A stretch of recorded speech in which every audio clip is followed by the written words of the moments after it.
The very first 5 minutes of Deny Me, Dragon King are basically a dare. It opens on this black, wind-hollow mountain pass where the snow looks like ash in the moonlight, and you hear wings before you see anything. Not pretty, not heroic, just heavy.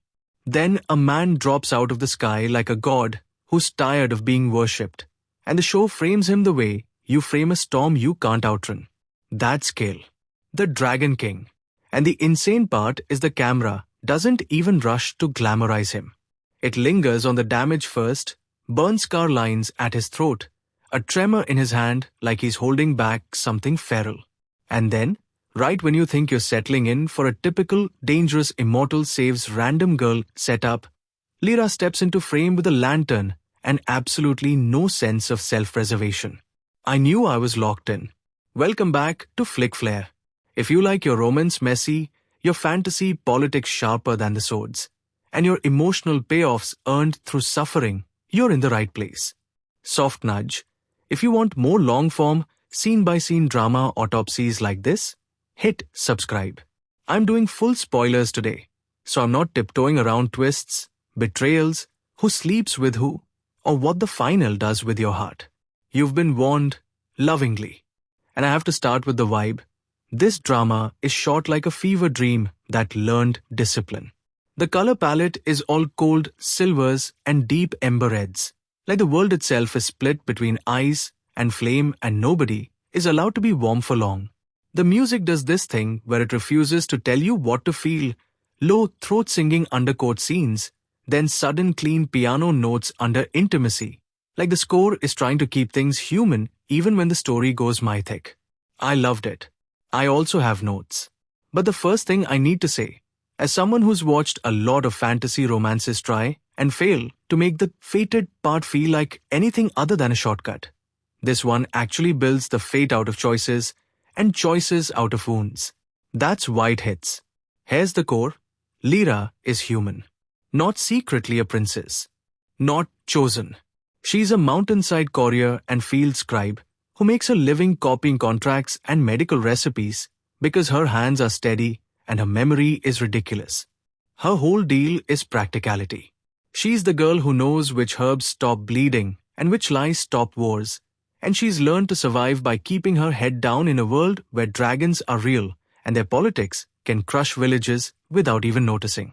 Kale is the Dragon King of Verath, and he's not the soft, misunderstood haughty archetype. Not at first.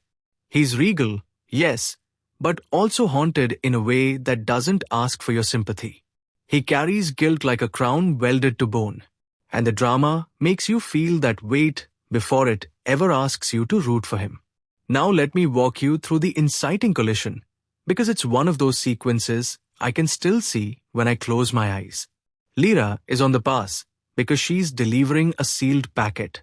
Later we learn it's a treaty draft between human border lords and the Dragon Court written into languages, with her handwriting as the bridge. The wind is brutal, and the show sound design is doing that thing where it mutes everything except breath and crunching snow, so you're basically inside her lungs. She sees something move, thinks it's a wolf, lifts her lantern, and the light catches a smear of black red on the snow. Blood. Not human. Too dark. Too thick. Then Kale, half-shifted, stumbles out from behind a boulder, not as a full dragon, not fully human, stuck in that terrifying in-between where scales surface along the cheekbones and the eyes go molten gold like coins held in a fire. He's been poisoned. You can tell because his movements are jerky, and every time he exhales, there's this faint hiss like steam escaping a crack. Lyra does not scream. She doesn't run. She crouches. She says, out loud, "If you can kill me, you don't need to look like you're dying." It's such a stupid line to say to a king.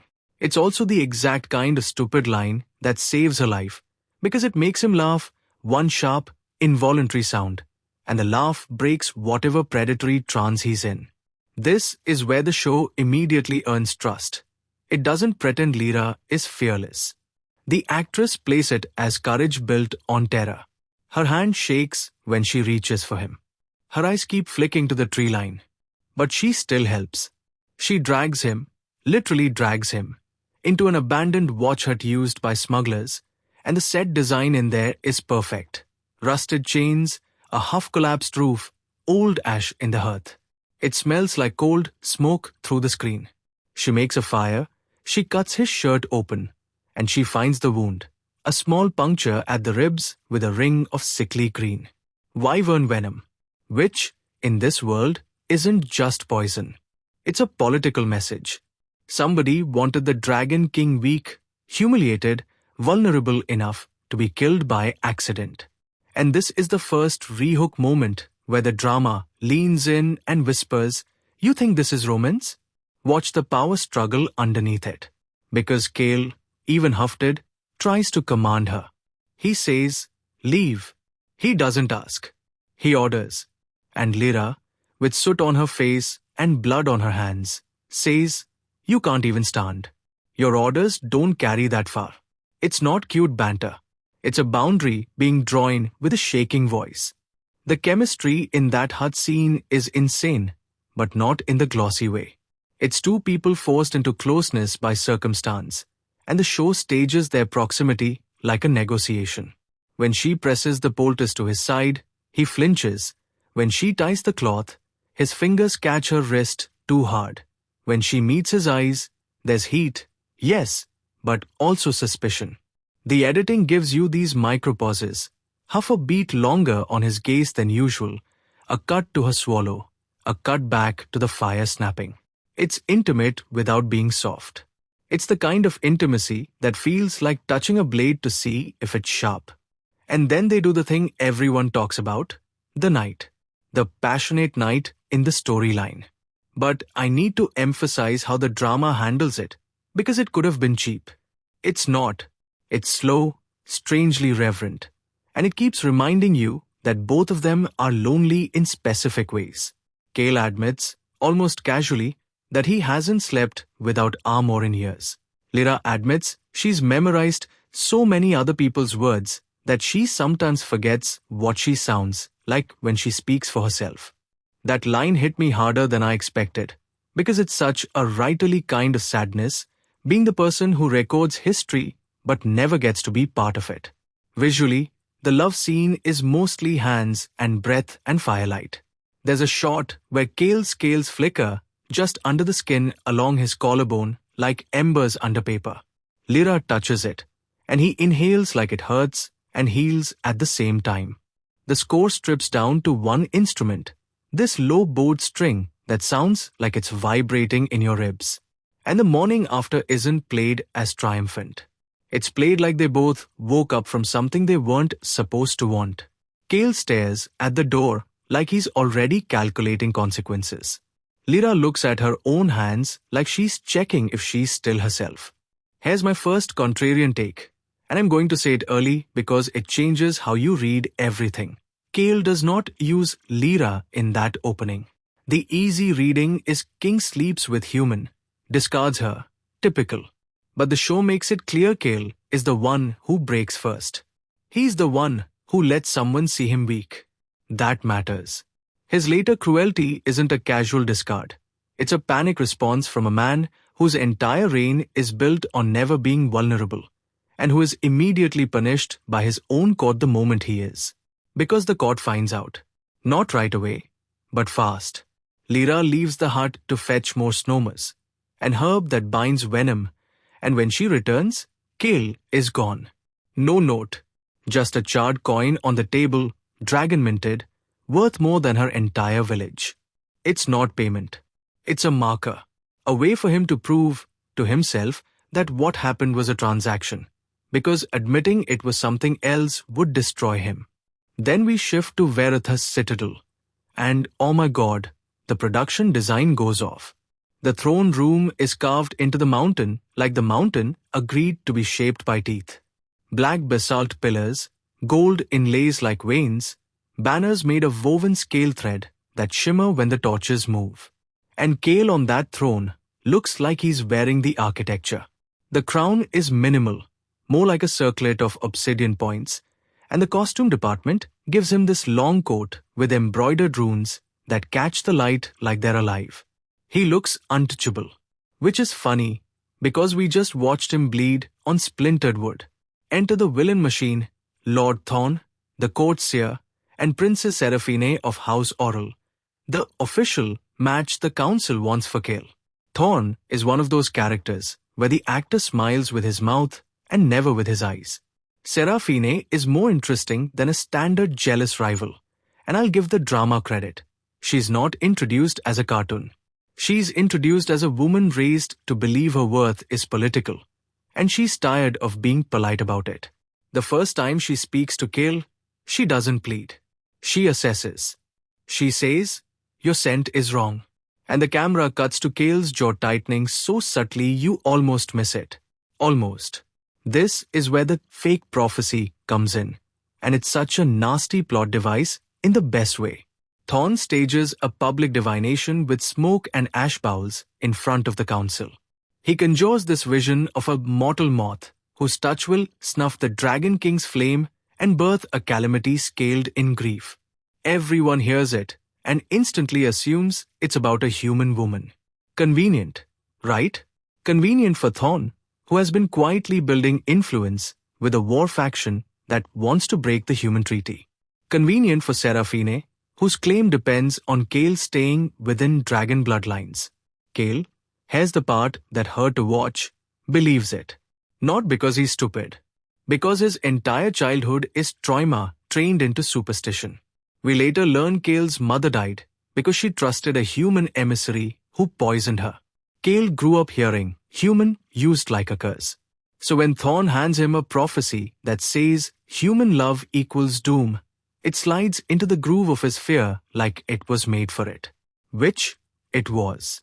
And Lyra, meanwhile, thinks she's just going back to her life.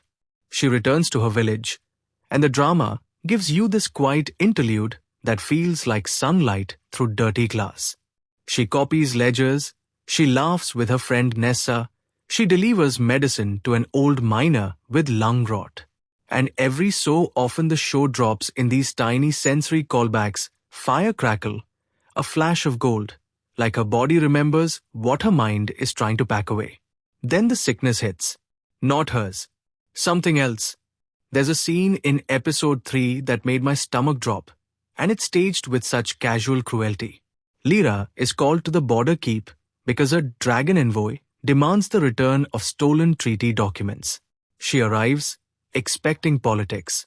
Instead, she walks into a courtyard full of dragon guards and sees Kale standing there, armored, expression carved into stone. For a second, just a second, his eyes flicker like he's about to step toward her. Then Thorn whispers something in his ear, and Kale's whole face closes. He speaks loud enough for everyone. You are not to approach the citadel again. Lyra looks like she's been slapped in public. She says, quietly, I didn't come for you. He doesn't let her have that dignity. He says, you came because humans always come to take what they shouldn't. Oof. That line is designed to hurt her, and the actor playing Kale delivers it like he's stabbing himself too. You can hear the strain under the control. He's performing cruelty because the court is watching, and because he's terrified that if he doesn't push her away hard enough, fate will punish him. And then, the real gut punch, he orders the guards to escort her out of dragon territory, and as she's dragged back through the gates, she turns and sees Seraphine watching from the balcony, serene as a statue, victorious without lifting a finger. This is the casts her out moment, and the show doesn't soften it. Lyra doesn't get a noble goodbye. She doesn't get closure. She's shoved into snow and mud like she's less than human. That's important, because later, when people want to romanticize Kale's regret, you can't forget what he did with power. The drama keeps the bruise visible. Then comes the time jump, and I was nervous. Time jumps can be lazy. Here, it's not lazy, it's devastating.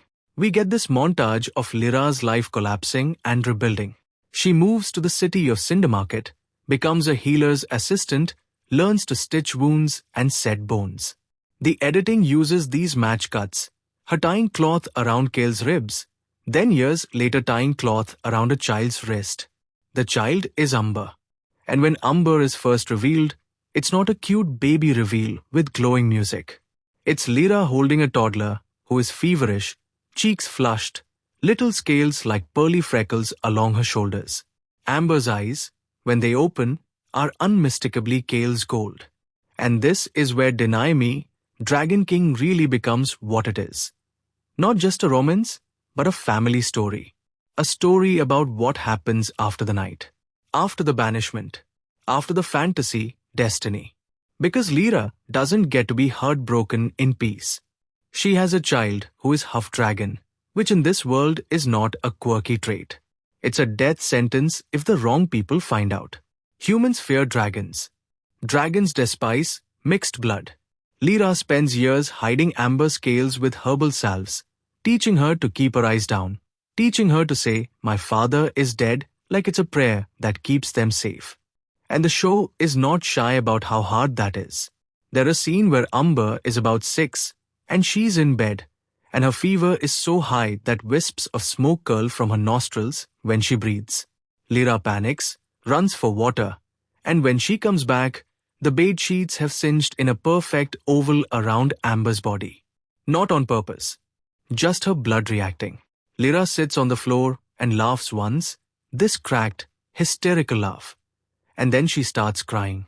I'm not even exaggerating when I say I had to pause and walk away for a minute because it hit this very specific nerve, the helplessness of loving someone whose body is betraying them. The illness is called ash fever. It's a sickness that only happens to dragon-blooded children who can't fully anchor their shifting. Full dragons have rituals, heat chambers, elders to guide them. Amber has none of that. She's burning from the inside out because she's growing into power in a world that refuses to name her. And the only cure is a dragon healer in Vereth, someone who can perform the ember binding. Which means Lyra has to do the one thing she swore she'd never do again. Go back to the man who threw her away and ask him to save their child. If you're thinking, okay, so she storms back and screams at him. No. The drama does something smarter. Lyra doesn't go back for revenge. She goes back with her pride already sacrificed. She's not seeking an apology. She's seeking a heartbeat. That changes the emotional math. It's not about who hurt who anymore. It's about what love looks like when it's been forced to grow up. So episode 7 opens with Lyra and Amber approaching the dragon border in a vegan under cover of fog. The cinematography here is gorgeous. Low visibility, lanterns glowing like trapped fireflies, the silhouettes of dragon statues emerging from mist. And Amber is delirious, murmuring in a language she's never been taught. Draconic. Lyra keeps saying, "Stay with me. Just stay," like she can hold her daughter in the world through sheer will. They reach the gate. Dragon guards surround them. One guard, Captain Riven, notices Amber's eyes and goes still. The actor plays it with this flicker of disgust and shock that's so real you almost hate him instantly. He says, "That is not human." Lyra, exhausted, says, "She is my child." And the guard answers, "Then you should have buried her before she became an omen." That line is wild. It also sets up the culture we're dealing with. These people don't see Amber as a person yet. They see her as a symbol. And here's the rehook that got me at the end of the episode. Kale doesn't come out because Lyra demands it. He comes out because he feels it. The show makes dragon bonds physical. Kale is in the throne room dealing with council trade disputes, and in the middle of a sentence, he stops. His eyes unfocus. His hand goes to his chest like something yanked. The sound design drops to a low thrum, like a distant heartbeat amplified. He whispers, almost involuntarily, "Blood." Then he stands and walks out, leaving everyone mid-argument. No explanation. Just instinct. When he reaches the gate and sees Lyra, you expect fireworks. What you get is silence. Kale's face changes in tiny increments. First confusion, then recognition, then anger, then something like fear. Lyra doesn't bow. She doesn't kneel. She just shifts Amber in her arms so Kale can see the scales at the child's neck. And Kale, this proud, terrible king, goes pale. The camera pushes in on his eyes, and you watch him do the math. One night, a banishment. Years, a child. Consequences. The score doesn't swell. It goes quiet. You can hear wind. You can hear Umber wheeze. Kale takes one step forward, and Umber, half-conscious, reaches out and grabs his sleeve with tiny fingers. That's it. That's the whole scene. A small hand on a king's sleeve. And Kale looks like he might shatter. Lyra finally speaks. Her voice is scraped raw. She's dying. I need your healer. And Kale, because he cannot let himself be seen begging for forgiveness, responds with the coldest thing he can find. You should not have come. It's like he's trying to rewind time with cruelty. Lyra's eyes fill, but she doesn't let the tears fall. She says, I didn't come for you. The same words she said years ago. But this time, they land like a verdict. Kale flinches. Good. And look, I'm going to be honest and a little self-aware here. I'm extremely susceptible to the trope where the powerful man realizes too late that his choices have human cost. It's embarrassing. It's my kryptonite. But what makes this work is that the show doesn't let Kale's realization redeem him instantly. It makes him pay in discomfort. It makes him face a child who is proof of his cowardice. And it makes Lyra the one with leverage, not because she's scheming, but because she's the only one willing to tell the truth. Kale orders them inside, and the citadel becomes a pressure cooker. Lyra walks through halls she's never been allowed to see, carrying a child with dragon eyes, while nobles stare like she brought plague. The blocking is brilliant here.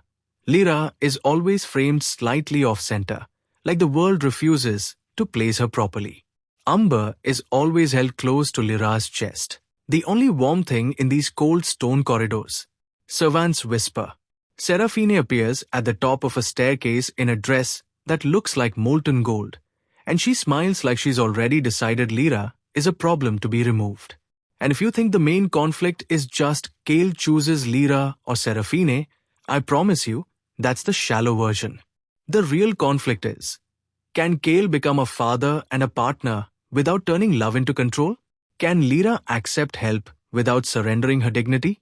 Can they build something new inside a court that profits from their separation? Because the healer they need is not some kindly grandmother in robes.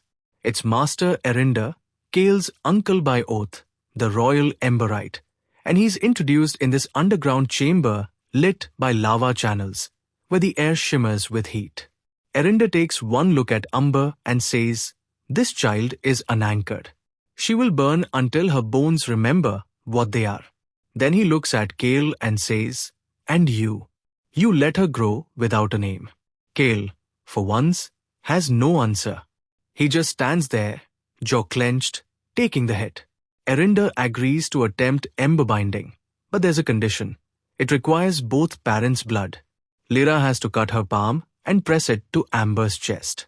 Kale has to do the same. The ritual scene is one of the most visually memorable sequences in the whole drama. They place Umber on a stone slab carved with spiral runes. The lava light paints everyone's faces orange red, like they're already in a funeral fire.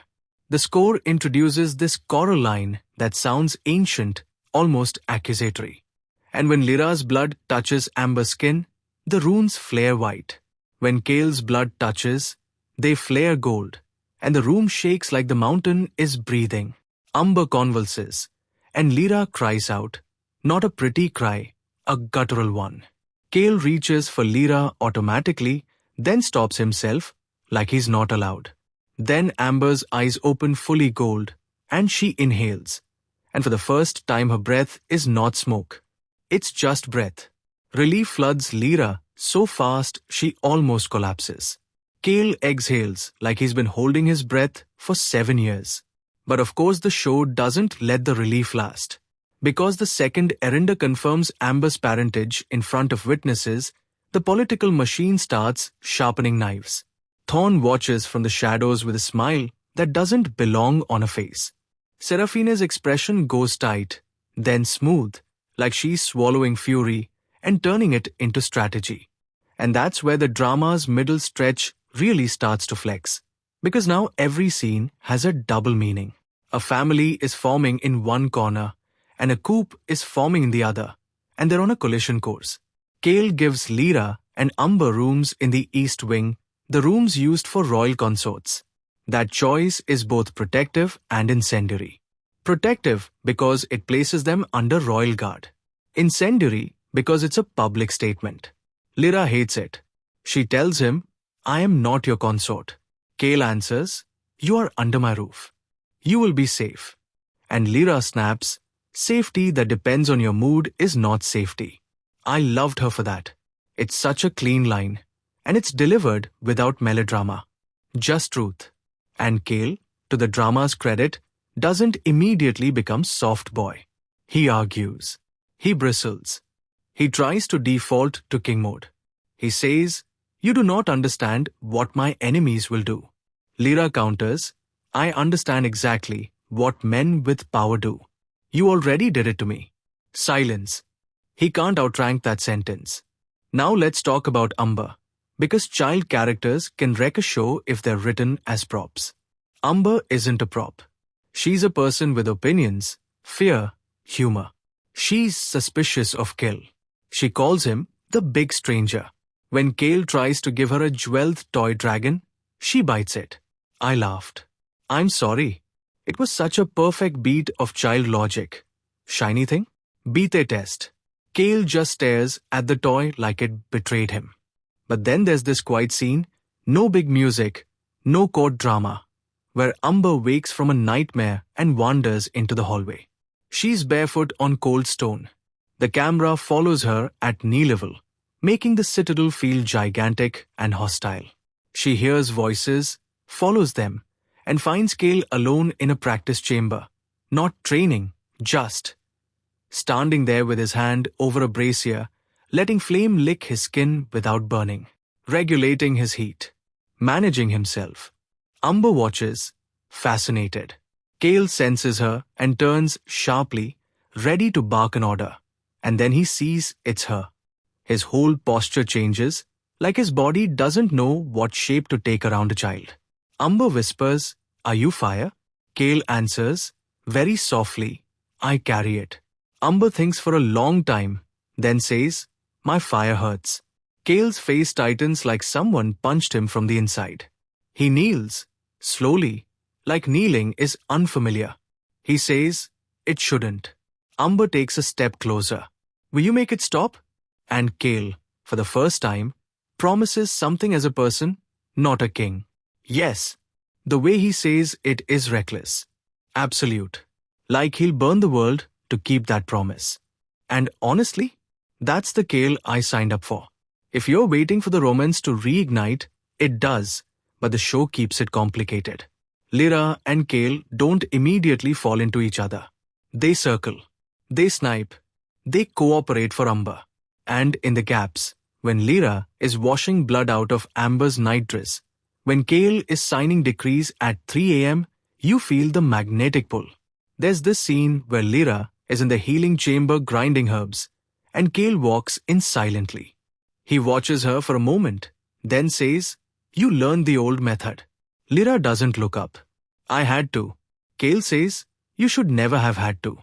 And the line hangs there, not quite an apology, but the beginning of one.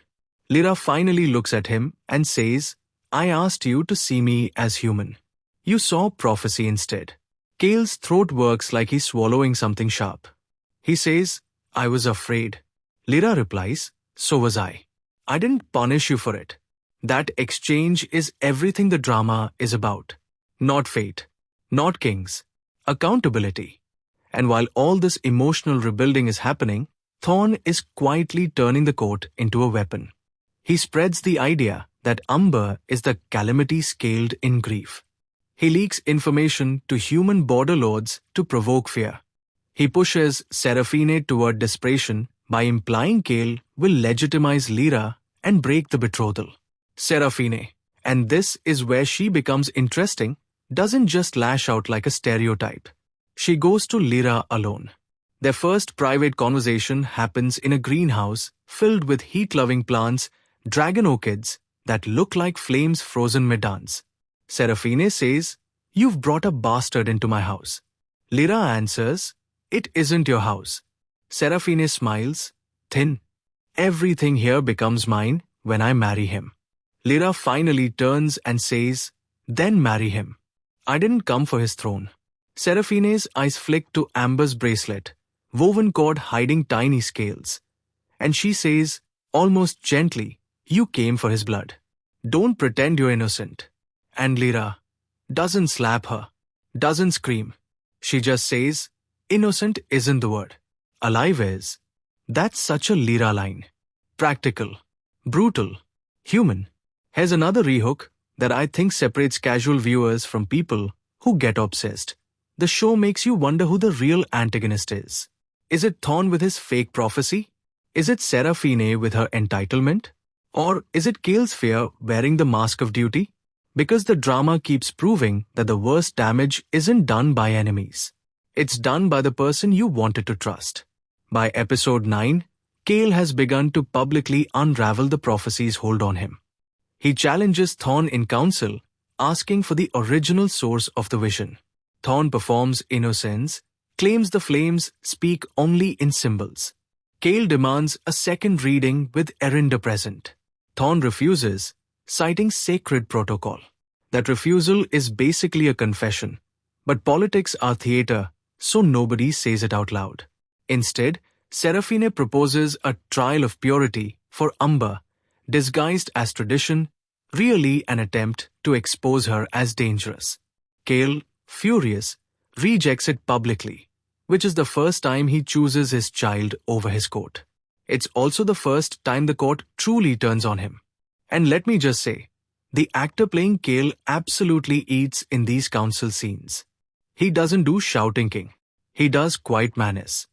He lowers his voice, and everyone leans in, because they know if he raises it, something will burn. There's this moment where a council elder calls Amber a mistake, and Kale's eyes flash cold, and the torches along the wall flare in unison. Nobody moves. The elder goes pale.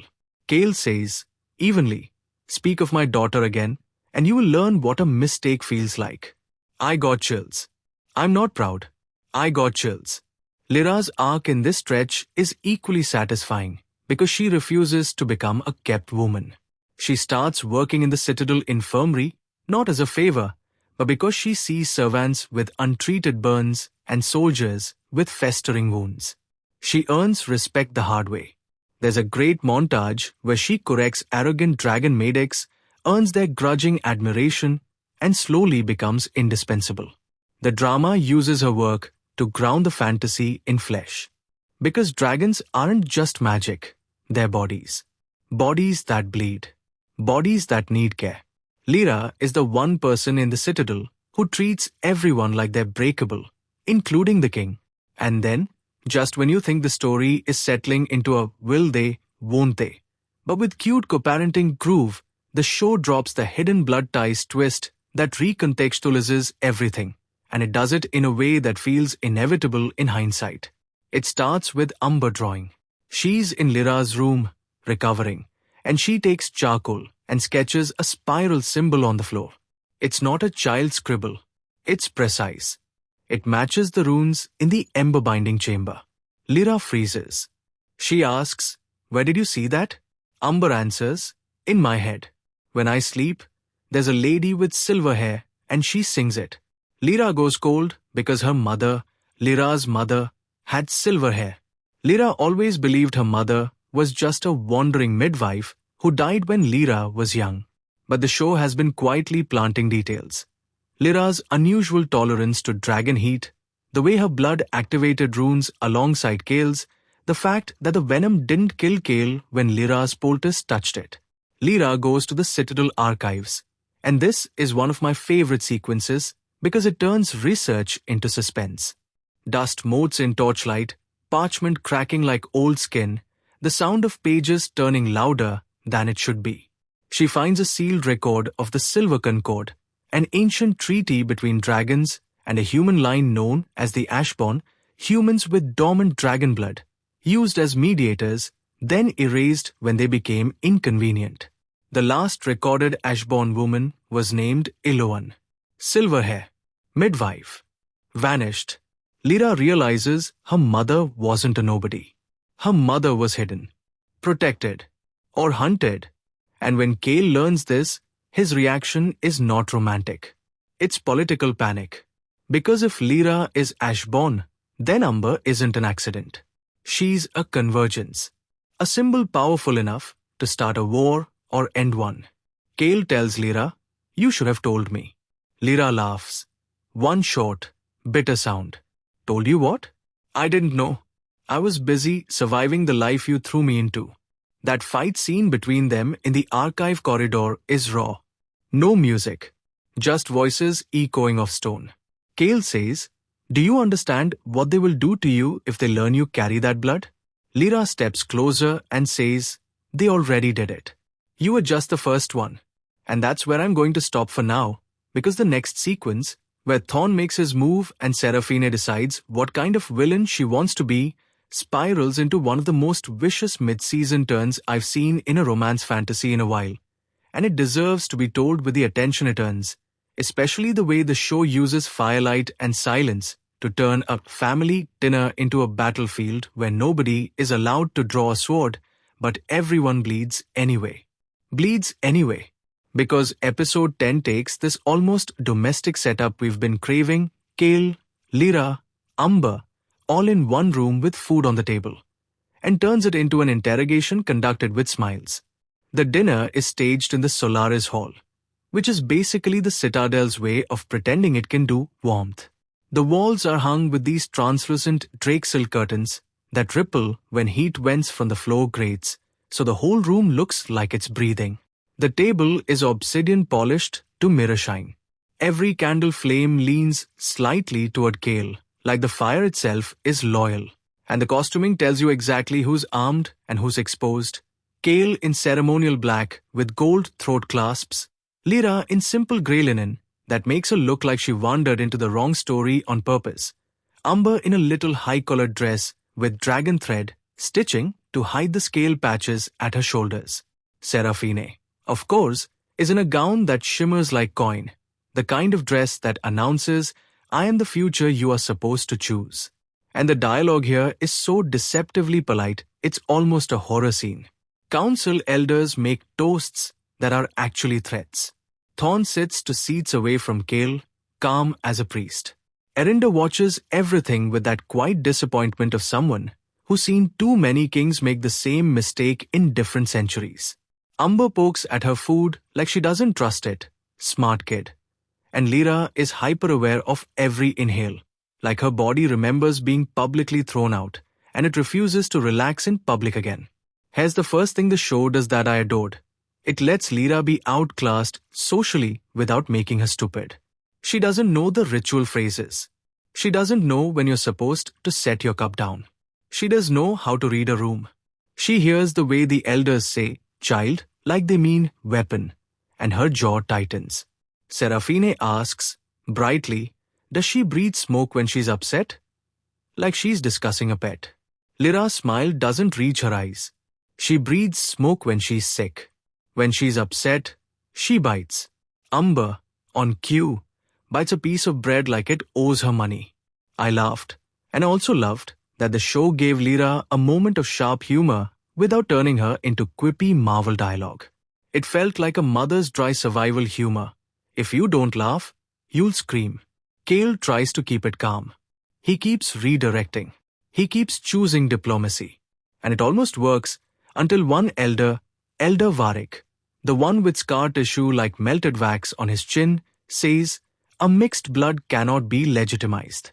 It would fracture the lineage." Kale's fingers tighten on his cup. Lyra's eyes flick to him like, "Don't you dare let this happen again." And Kale, instead of exploding, does something quieter and more dangerous. He says, "My lineage is mine. Speak of fracture again, and I will show you where the fault line runs." That line is delivered like an icicle slid between ribs. The elder shuts up. Seraphine's gaze goes distant, calculating. Thorn smiles, which is the first sign that this is exactly what he wanted. Because Kale standing up for Umber isn't just protective. It's destabilizing. It gives Thorn the excuse he needs to declare Kill compromised. And right when the tension is so thick you could cut it, Umber coughs. A small cough, then another, and her cheeks flush that terrifying ash feather red. Lyra's entire body snaps into motion. She half rises, reaching for her daughter, and the room reacts like she pulled a dagger. Guards shift. Chairs scrape. Kale stands so fast his cup tips, and red wine spills across the obsidian like blood. The camera does this gorgeous, sickening top-down shot of the spill spreading, and the score drops out completely, leaving only Amber's ragged breathing. If you're wondering when the show starts playing truly dirty, it's right here, because Amber's relapse isn't random. It's induced. Lyra notices first, because of course she does. She smells something sharp under the spices. Bitter root. A tiny amount, not enough to kill, just enough to inflame dragon blood.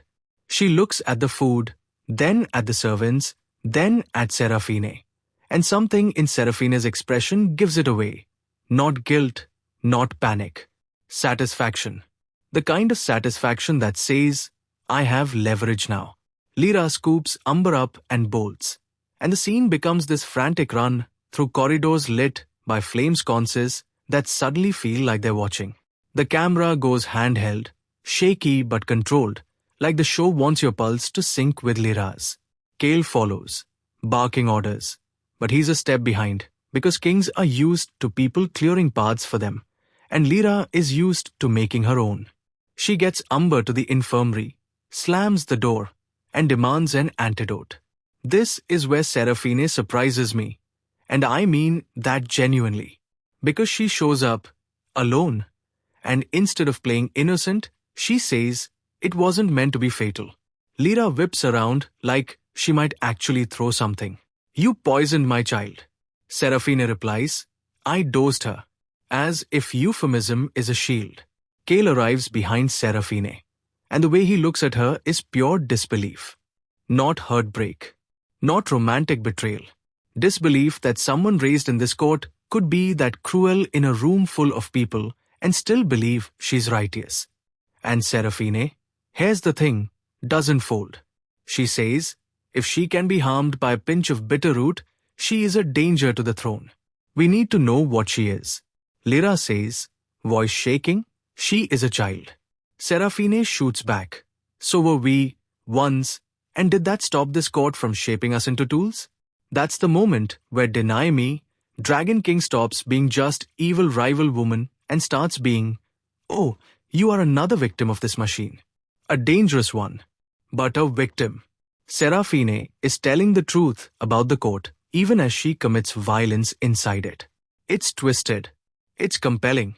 It's also not a free pass. The show doesn't excuse her. It just makes her legible. And that's more interesting. Kale does not forgive her. He tells the guards to confine her to her wing pending judgment. Seraphine's composure cracks, just a sliver. And she says, you will choose a human over your own? Kale answers, I am choosing my daughter. And Seraphine, very softly, replies, then you have already lost your throne. And she's right, because the moment a king prioritizes love over optics, the opportunists smell blood. Stick with me, because the next move Thorn makes is so clean it's almost elegant. He doesn't poison. He doesn't stab. He weaponizes tradition. The next morning, the court convenes in the Ember Tribunal chamber.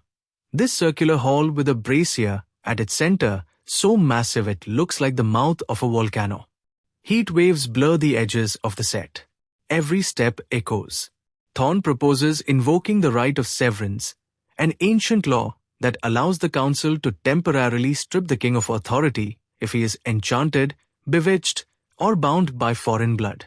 It's basically a magical vote of no confidence dressed up as sacred duty. And he uses the Ashbourne revelation to sell it. Lyra hears this and realizes the hidden blood ties aren't just trivia. They're a loaded gun pointed at her. Because if she's Ashbourne, the court can argue she's not fully human, not fully anything, and therefore inherently manipulative. A living loophole. Kale, to his credit, tries to block it. He steps into the circle and says, I am not bewitched. Thorn counters, then prove it.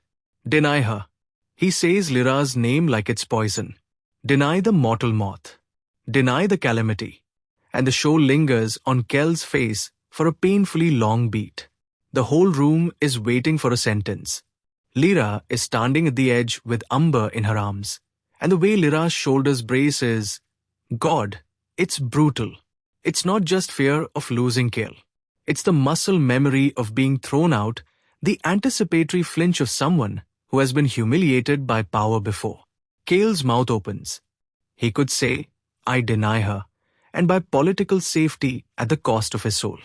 He could refuse and trigger immediate civil fracture. And this is where the drama's title stops being poetic and becomes literal. Deny me, Dragon King isn't a romantic plea. It's a political weapon. It's what Thorn demands. It's what the court expects. It's what Kell has already done once. Kell doesn't deny Lyra. Not this time. He says, clearly, I will not deny what I have made. And the chamber erupts. That line is complicated. And the show knows it. What I have made could mean Umber. Could mean the mess. Could mean Lyra's suffering. It's not a perfect apology. It's not, I'm sorry. It's a claim. It's ownership. And you can see Lyra react to that wording. Her expression tightens, like she's grateful and offended at once. That's good writing. That's a human response. Thorn, though, is ready. He declares the king's refusal proof of binding. He triggers the right. The brazier flares green, not natural flame, prophecy flame, and chains of light snap out of it like whips, wrapping around Kell's wrists. The VFX here are tasteful, not overdone. The chains don't look like CGI ribbons. They look like molten glass pulled into shape.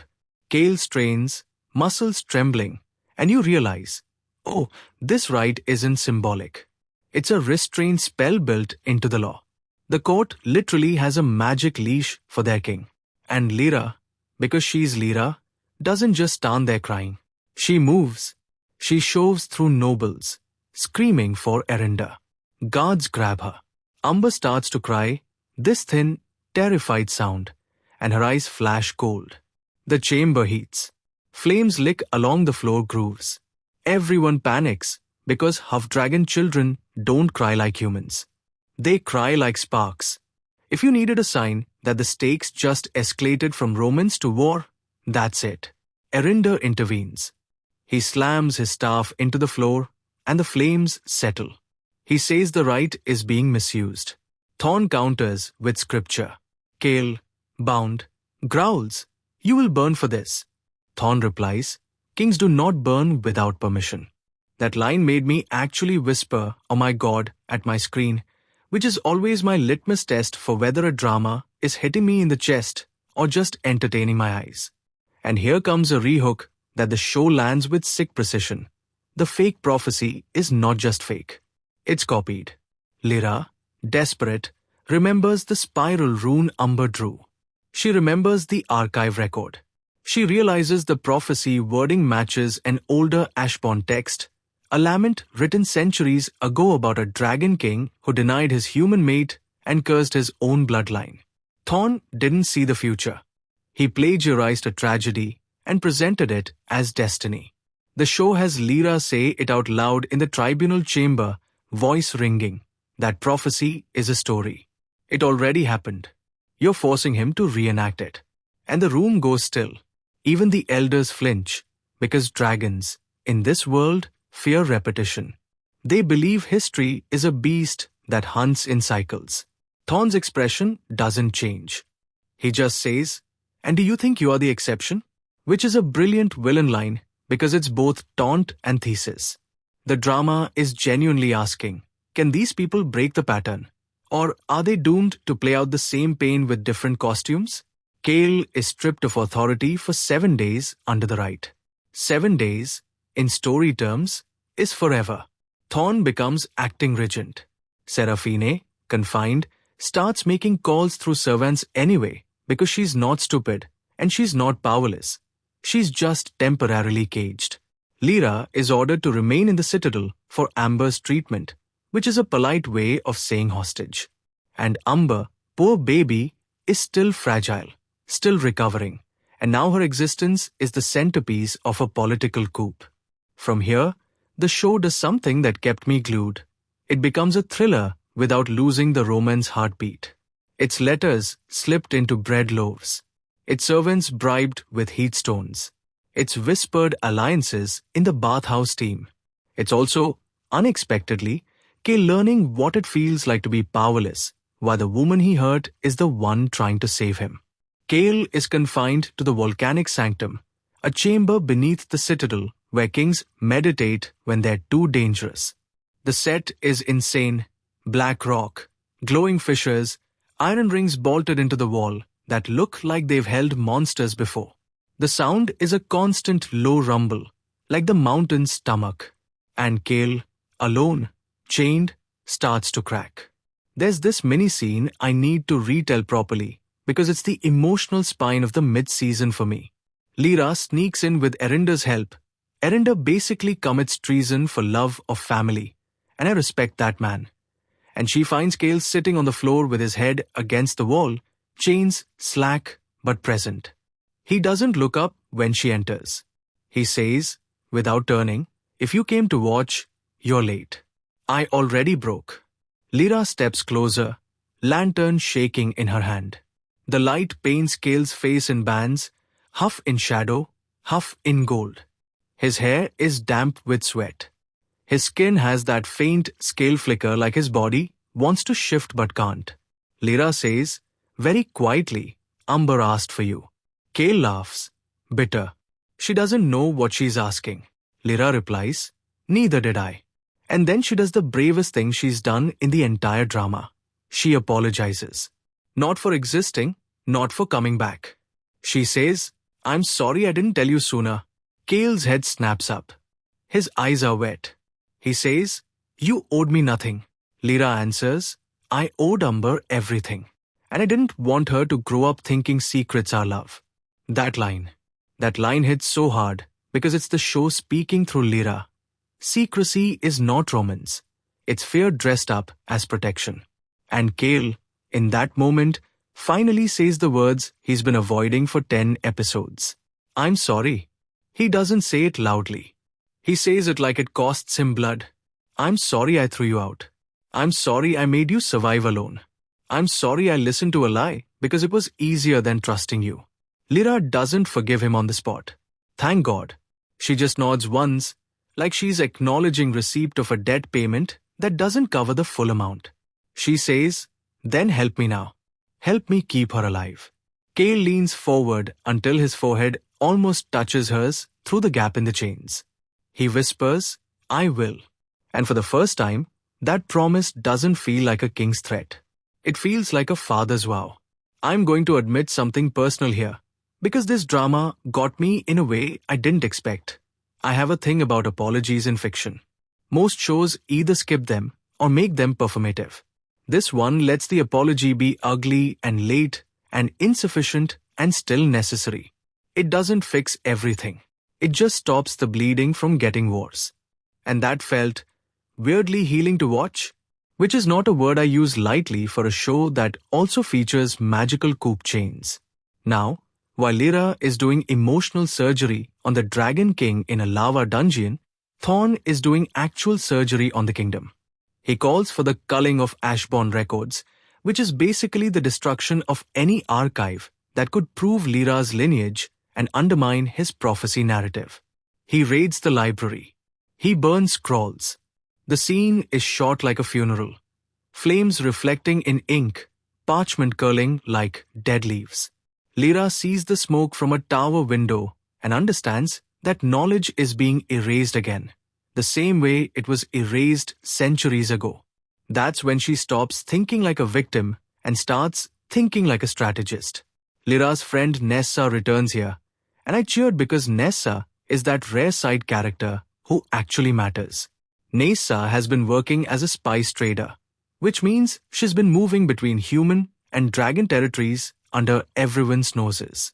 She arrives at the citadel disguised as a kitchen supplier, sees Lyra, and immediately clocks the danger.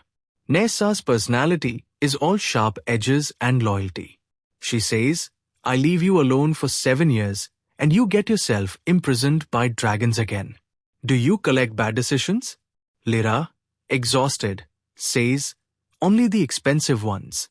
That tiny exchange is such a relief valve. It's humor as oxygen. Nessa brings information. Human border lords are mobilizing because rumors say the Dragon King has sired a fire demon child. Thorn's leaks are working. A war is brewing on both sides. And Seraphine, confined but not contained, has been sending letters to her father, Duke Oral, promising support if he backs Thorn. Everyone's positioning themselves around Umber like she's the crown jewel of catastrophe. And then the show drops the hidden blood ties twist inside the hidden blood ties. Thorn is Ashborn too. Lyra finds this out in the most deliciously tense way. She sneaks into Thorn's private sanctum with Nessa's help through a servant passage behind the kitchens, lit by dripping candle stubs, and the room is unsettling in a way the rest of the citadel isn't. It's too clean, too symmetrical. There a basin of black water, a shelf of bone charms, and on the wall, carved into stone, is the same spiral rune Umber drew. Not just carved, burned in, like someone branded the rock with flame. Lyra touches it and feels heat. Not dragon heat. Her blood responding. She hears footsteps and has to hide behind a hanging tapestry made of scale silk. Thorn enters, alone, and speaks to the basin as if it's a person. He says, the cycle approaches. The moth returns. The king will deny, and the grief will open the gate. Gate. That word matters. Because Thorn's goal isn't just the throne. He's trying to open the gate of Sarthun, a sealed fissure beneath the mountain that, according to Ashborn texts, holds an ancient first dragon entity called Varkaros, the Devourer Flame.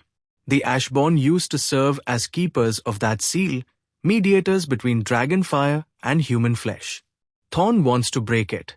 Why? Because he believes the world needs purging. Because he thinks dragons have become soft by negotiating with humans. Because he's a zealot who thinks apocalypse is cleansing.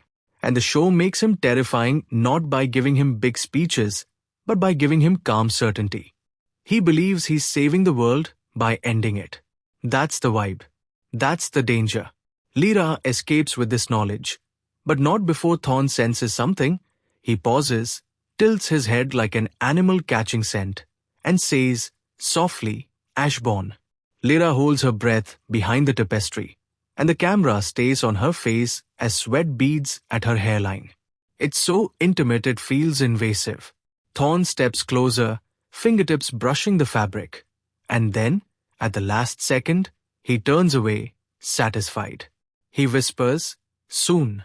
I swear my palms were sweaty. That's not a phrase I expected to type about a fictional dragon seer, but here we are. Now, we have to talk about Seraphine again, because this is where the show does something gutsy. It lets Seraphine be both villain and key to survival. Lyra confronts Seraphine in her wing. Seraphine is framed behind lattice screens, like a bird in a gilded cage. Lyra tells her about Thorn's plan to open the gate, to use Umber as the catalyst, because Amber's unanchored blood can bridge seal magic. Seraphine listens, expression unreadable, then says, you expect me to help you because we share an enemy? Lyra answers, I expect you to help, because if he opens that gate, there won't be a throne left for you to sit on. Seraphine laughs, and it's the first time she sounds young, tired. She says, do you think I wanted this? Lyra doesn't soften. I don't care what you wanted. I care what you did. Seraphine's gaze drops for a beat, then lifts. Fine. I will help. Then she adds, but not for you. For the kingdom that will forget my name when I'm dead. And I love that. Not because it redeems her, but because it gives her motive beyond jealousy. Seraphine is a product of a system that would sacrifice her too, eventually. She's clawing for power because it's the only way she's ever been taught to be safe. That doesn't absolve poisoning Umber, but it does make her choices feel tragically real. So the alliance forms Lyra, Nessa, Erinda, and, begrudgingly, Seraphine, working to free Kale and protect Umber before Thorn completes the rite. It's a weird team, and the drama milks the tension. Nessa distrusts Seraphine to the point of openly sharpening a kitchen knife whenever Seraphine enters the room, which is both funny and extremely relatable. Seraphine snaps, "If you intend to kill me, do it cleanly." Nessa replies, "Oh, I'm not clean." That's the energy Nessa brings, and bless her for it. But the plan has a problem. Umber is already marked. During the ember binding, the runes didn't just stabilize her. They etched a faint sigil under her skin, visible only under flame light. Thorn can track her. The show visualized this with this haunting effect. Whenever Thorn closes his eyes, you see a brief overlay of glowing runes in darkness, like a map drawing in fire. And you realize Umber has been turned into a beacon. So Lyra decides to do something that made me both cheer and panic. She takes Umber out of the citadel. Not running away forever, not abandoning Kale, but moving Umber off the board long enough to break Thorn's ritual timing. They smuggle her through the old aqueduct tunnels beneath the citadel. The tunnels are shot with this claustrophobic blue light, water dripping, echoes turning every footstep into a threat. Umber, still weak, is bundled in a cloak, and she keeps whispering, warm, like she's cold in her bones. And then, right when they're almost out, Thorn's men ambush them. The fight scene is messy and grounded, not glossy wuxia. Nessa throws sand in a guard's eyes. Seraphine actually gets her hands dirty, snapping a man's wrist with a cold efficiency that tells you she's been trained for violence, even if she pretends she hasn't. Lyra isn't a fighter, but she's fierce. She uses a vial of powdered frostwort to blind a pursuer, then kicks him in the knee like she's stomping out a fire. The music goes percussive, like heartbeats and drumskin. The editing cuts fast, but not incoherent. You always know where Umber is, which is what makes it so tense. And still, they lose. Because Thorn doesn't need to win by strength. He wins by anticipation. He appears at the tunnel mouth like a shadow condensing into a man, calm, hands clasped. He says, "You cannot hide Ashbourne blood from Ashbourne eyes." He looks at Lyra with something like pity. You think you are saving her. You are delivering her. Then he does the cruelest thing. He speaks to Umber softly. "Little flame, come." Umber, half delirious, turns toward him like she recognizes a lullaby. That silver-haired lady Umber saw in dreams? Not Lyra's mother. Thorn has been invading her sleep with Ashbourne magic, wearing the scent of comfort. He engineered Amber's trust. The show makes my skin crawl with that, because it's such a violation. It's villainy that doesn't just threaten bodies. It corrupts the idea of safety. Umber reaches out, and Thorn takes her hand. Lyra screams. It's not cinematic. It's primal. She lunges, but guards hold her. Seraphine tries to strike Thorn and is flung back with a flick of his wrist like she's nothing. Nessa throws a knife. Thorn catches it without looking. Erinda arrives too late, staff blazing, and Thorn simply steps backward into darkness with Umber, like he's stepping through a door that only he can see. And Kale is still chained in the sanctum when his daughter is stolen. When Lyra runs to him afterward, blood on her sleeves, eyes wild, she collapses at the threshold because the guilt is crushing her. Kale sees her and immediately knows. He doesn't ask. He just says, "Where?" One word. A king's voice, stripped of ornament, pure animal. Lyra chokes out, "Thorn took her." Kale's face goes utterly still. Then his eyes flare so bright, gold the camera iris blooms, washing the frame in light. The chains rattle. Heat surges. The sound design becomes this deep roar under everything, like a dragon trying to wake up in a human chest. Kale whispers, "I denied you once, and it cost me years. If I lose her, I will deny the world." That line is so dramatic it should be cringe, and yet the actor sells it because he doesn't play it as a cool threat. He plays it as grief turning into violence. And it's terrifying because you believe him. Here's the twist that makes the next stretch so good. The only way to track Umber is through Lyra. Because Lyra's Ashbourne blood is bound to Amber's.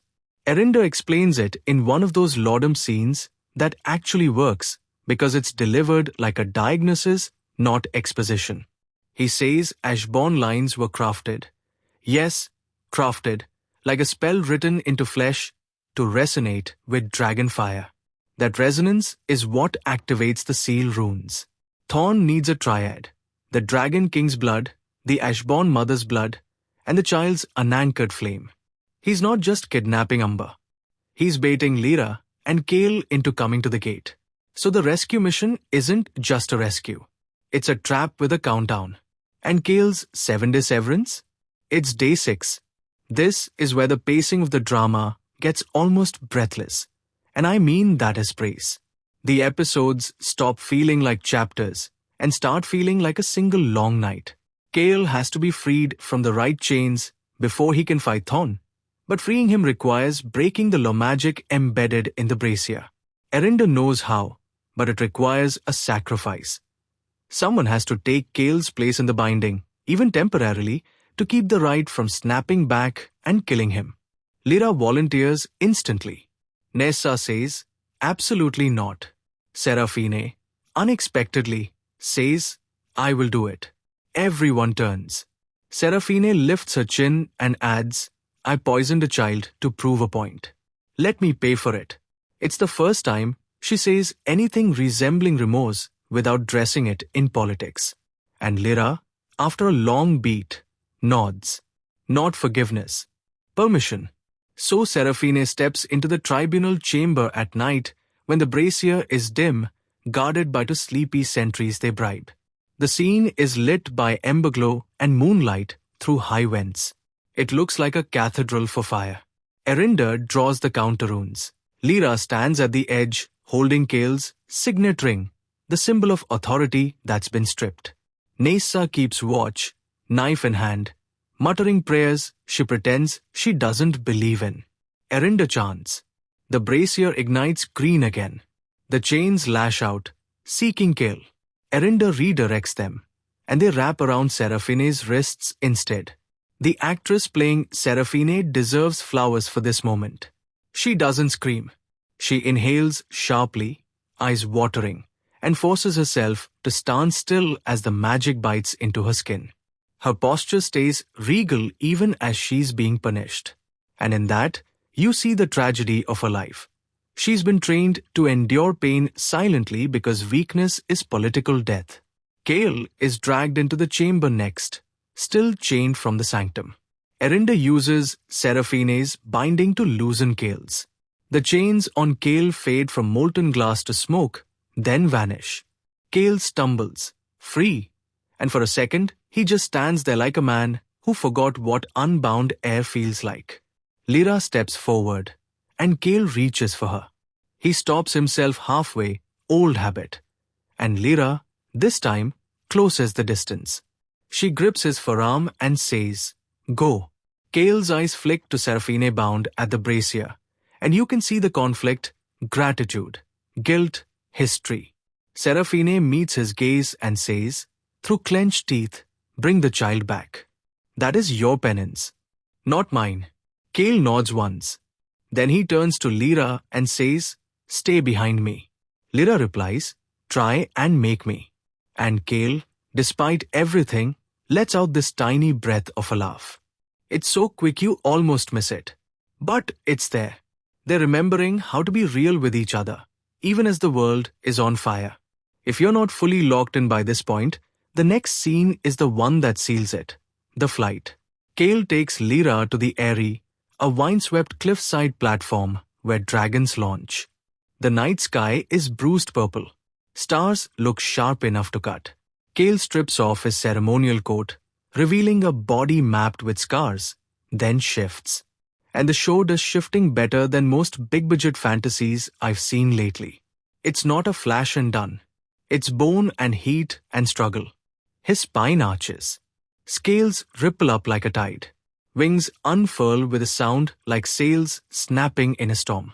The camera circles him, and the score swells into this wild, almost mournful theme that feels like freedom and doom braided together. Lyra stands there, hair whipping, eyes wide, and Kale lowers his massive head to her level. His eye, gold, slit-pupilled, fills the frame, and he speaks into her mind because dragons do that in this lore when emotion is too big for language. His voice in her head is quieter than his spoken voice, intimate in a way that makes your skin prickle. He says, "Hold on." Lyra, shaking, climbs onto his back, gripping the ridge of scales between his wings like she's gripping fate by the throat. Then they launch. The flight sequence is pure cinema. Wind screams. Clouds tear past. The camera cuts between wide shots of a dragon silhouette against the moon and tight shots of Lyra's face pressed against scales, eyes wet, mouth open in a laugh that's half terror. The sound design muffles everything at one point, so you only hear Lyra's heartbeat. Then it snaps back as Kale dives through cloud, and you realize the show wants you to feel what it's like to trust someone powerful after they've hurt you. Trust isn't pretty. It's nauseating. It's breathtaking. It's choosing to hold on anyway. And they're flying toward the gate of Sarthun, which is not some abstract evil place. It's a real location with an identity. It's a scar in the mountains several hours north, where the rock is split like something inside tried to claw its way out. The air there tastes metallic. Trees around it are dead, bleached white, as if the heat leached the life out. The set is airy and minimal, letting the sound carry it. A low hum, like a giant throat clearing under the earth. They land on a ridge and approach on foot. Kale shifts back, breath steaming, eyes still too bright. Lyra's boots crunch on frost that shouldn't exist near geothermal heat. That contradiction is the point. The gate is wrong. Nature doesn't know what to do with it. They find Thorn's ritual circle already prepared. Spirals carved into the rock, filled with ash and powdered bone, lit by green flame in braziers shaped like dragon skulls.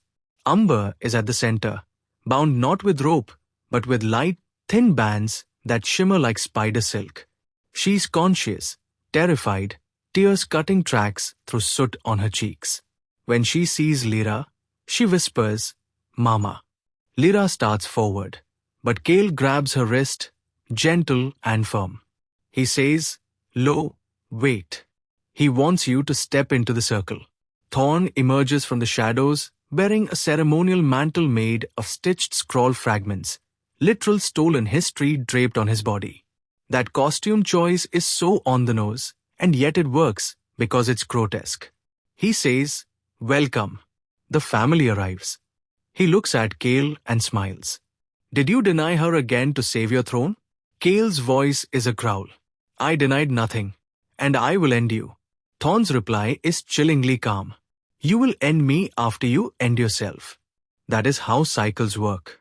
And then he reveals the last piece of the fake prophecy. It wasn't only meant to separate Kale and Lyra. It was meant to shape Kale into the exact emotional state needed to open the gate. Dragonfire responds to grief and rage. A calm king cannot unlock the devourer flame. A broken father can. This is why Thorn orchestrated the banishment. Why he planted the prophecy. Why he induced Amber's illness relapses at key moments. Why he stole her.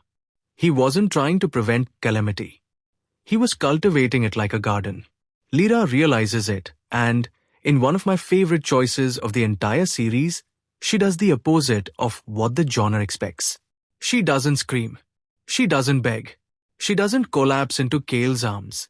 She steps forward into Thorn's line of sight and speaks with terrifying steadiness. She says, "You don't get to write our grief for us."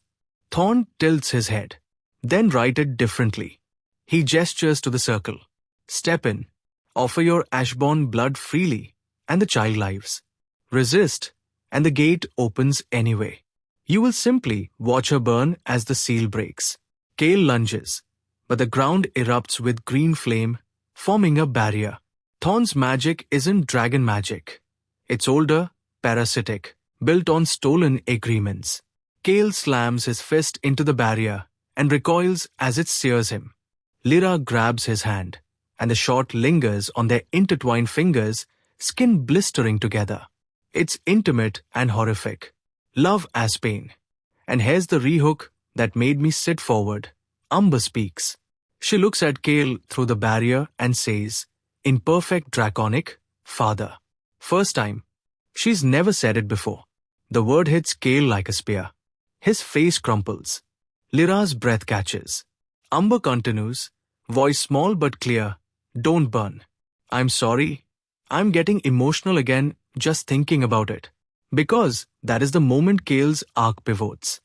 He's been framed as the dangerous one this whole time. The prophecy says his love will doom him. The court says his child is calamity. Thorn says his grief will open the gate.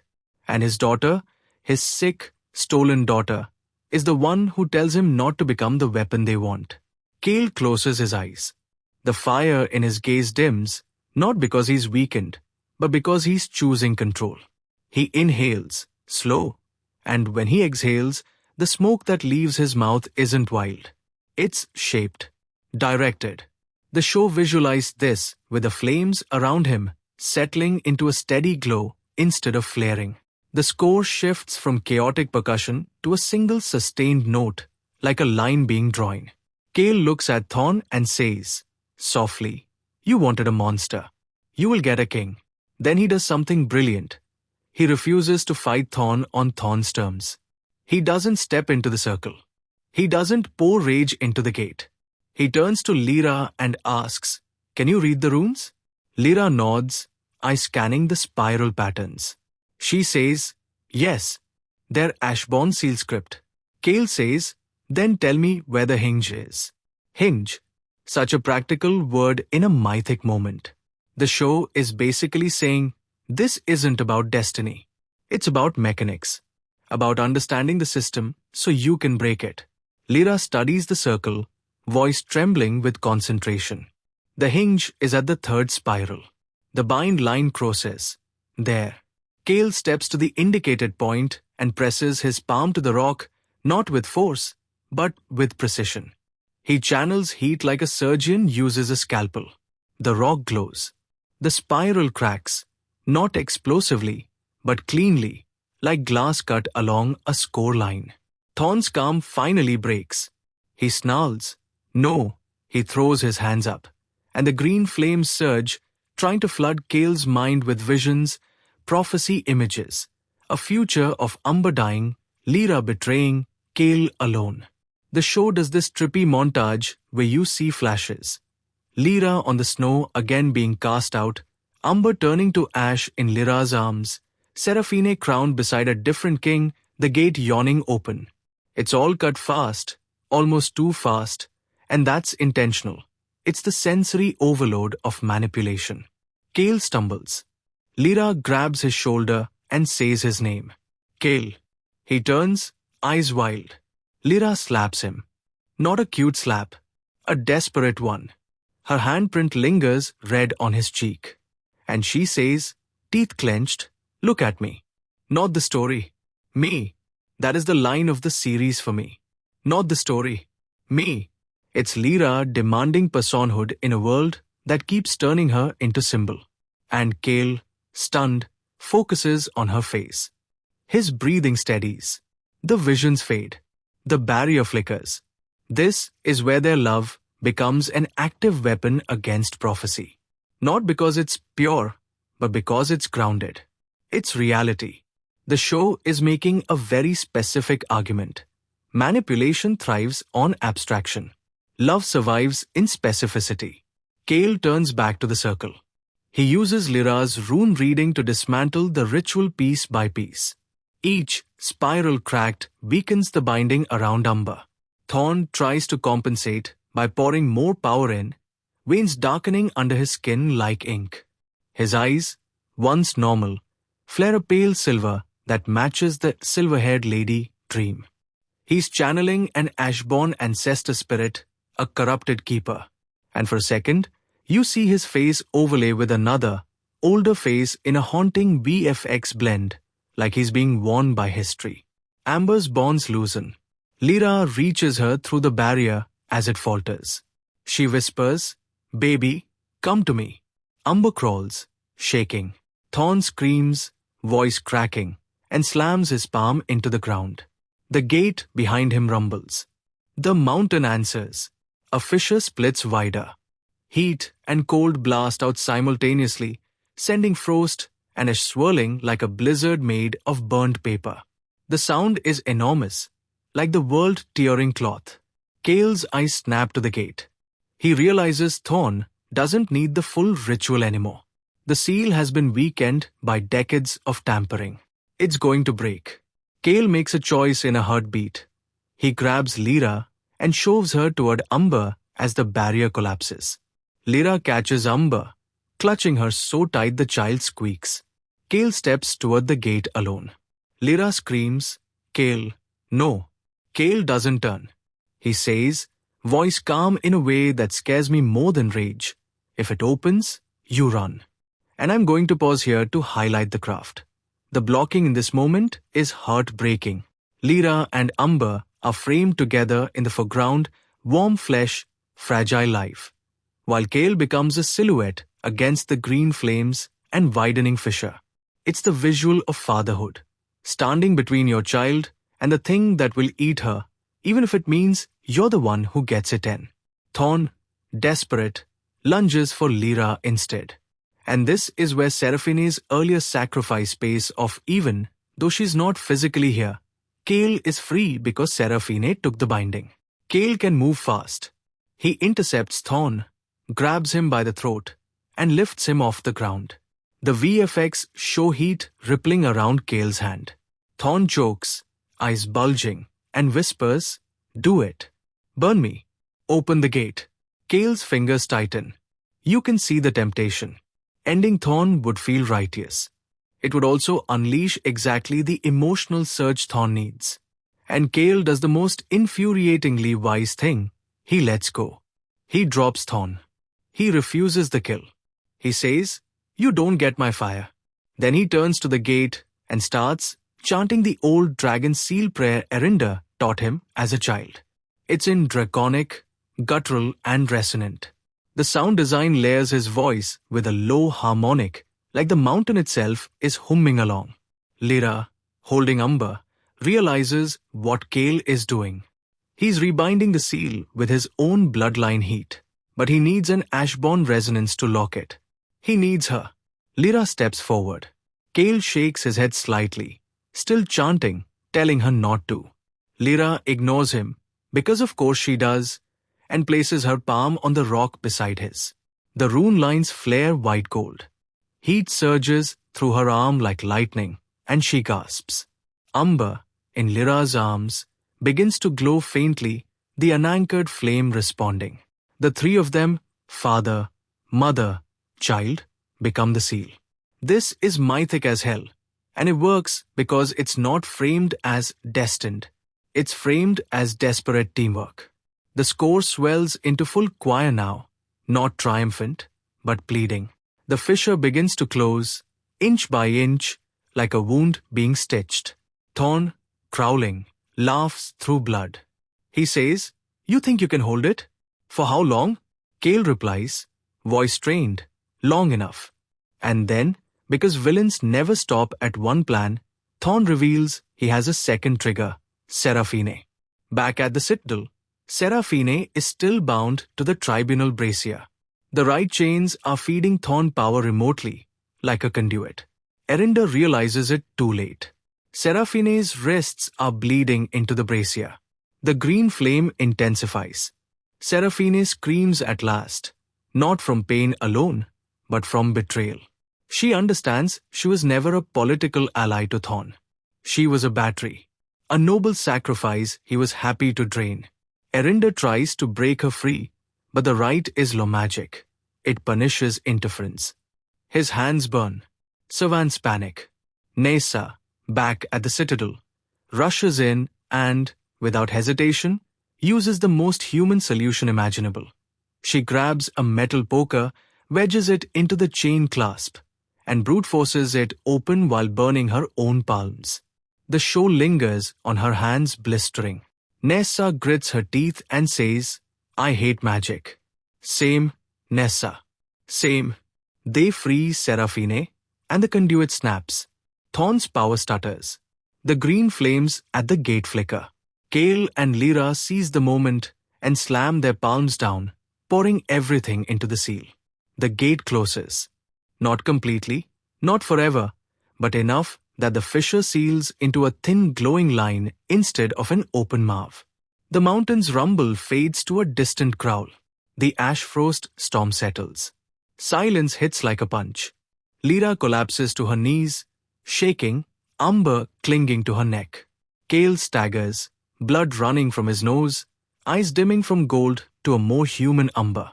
Thorn lies on the ground, panting, furious. And then Kale does something that I think is one of the smartest moral choices the drama makes. He doesn't execute Thorn on the mountain.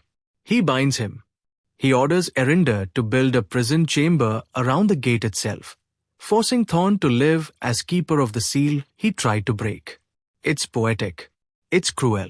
It's also, in a way, merciful compared to burning. And it denies Thorn martyrdom, which is what zealots want.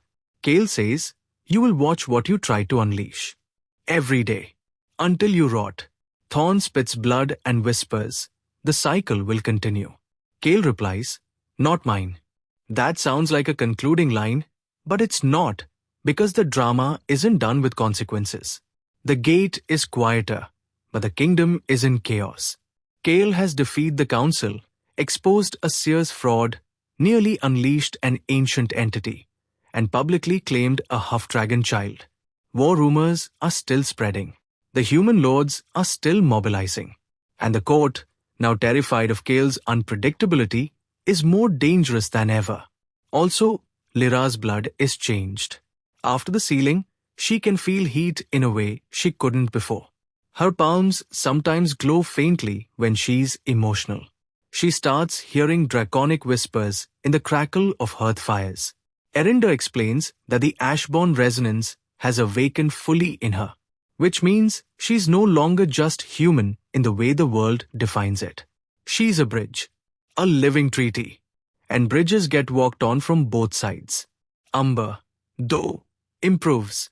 The ash fever recedes. Her breathing normalizes. She laughs again, this bright, high sound that feels like sunlight finally breaking through the drama's constant smoke.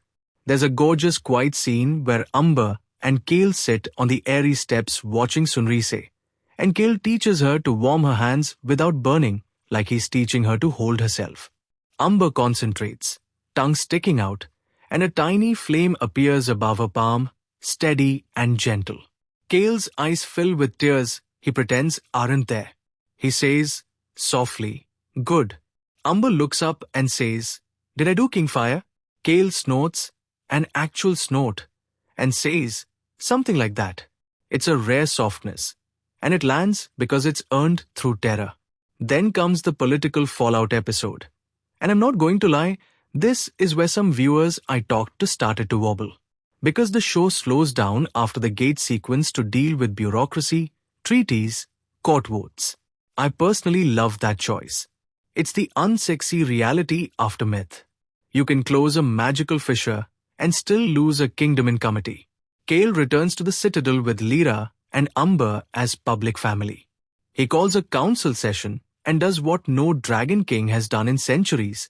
He proposes legitimizing an Ashborn human line as an official bridge caste, protected by law, trained as healers and mediators, not hunted as omens. It's basically him trying to institutionalize what Lyra has been doing privately, care work as diplomacy. The council goes feral. Elder Varric calls it heresy. Duke Oral calls it weakness. Other houses fear losing power. And then, the human emissaries arrive, because Nessa's networks have been working overtime. And the humans aren't grateful. They're afraid. They see Umber and think, weapon.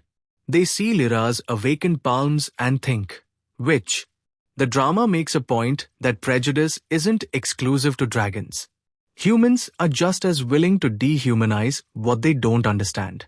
Lyra, in one of my favorite moments of the series, stands in that council chamber and refuses to perform. A human emissary demands she prove she isn't enchanted. Lyra replies, "I don't exist to comfort your fear." The emissary says, "Then you will start a war." Lyra looks him dead in the eye and says, "War started long before me. I'm just the excuse you prefer." That's the show's theme, stated plainly. People love blaming individuals for systems. Now, Kale and Lyra's romance finally, properly reignites here, but not with a grand kiss in public. It's in private, in exhaustion. After one brutal council day, Lyra returns to her room and finds Kale there, sitting on the floor by the hearth like he's guarding it. He looks up and says, "I forgot how loud politics are." Lyra replies, "You don't get to complain about the throne. You are the throne." Kale smiles faintly, "And you are the fire under it." He reaches for her hand, palm up, silent question. Lyra hesitates because trust isn't a switch, and then places her hand in his. Their palms touch, and her skin glows faintly. Kale watches it with awe and guilt. He says, "I did this to you." Lyra answers, "No, you revealed what was already in me." Then she adds, "Softer, you don't get credit for my strength." Kale nods, accepts it. He kisses her knuckles, not her mouth. It's intimate in a way that feels more adult than a makeout scene. It says, "I respect you. I see you." And then, when Lyra pulls him up, they finally kiss, slow and careful, like they're both terrified of turning love into harm again. I'm going to be a little contrarian again, because I've seen some people say this midsection is too forgiving of Kale because he's doing reforms and being tender. I didn't read it that way. The show keeps punishing Kale socially and internally. He's losing allies. He's losing legitimacy. He's losing sleep. And Lyra never lets him rewrite the past as romance. Even in the soft scenes, she maintains a line. "You don't get to make your cruelty poetic." And Serafine?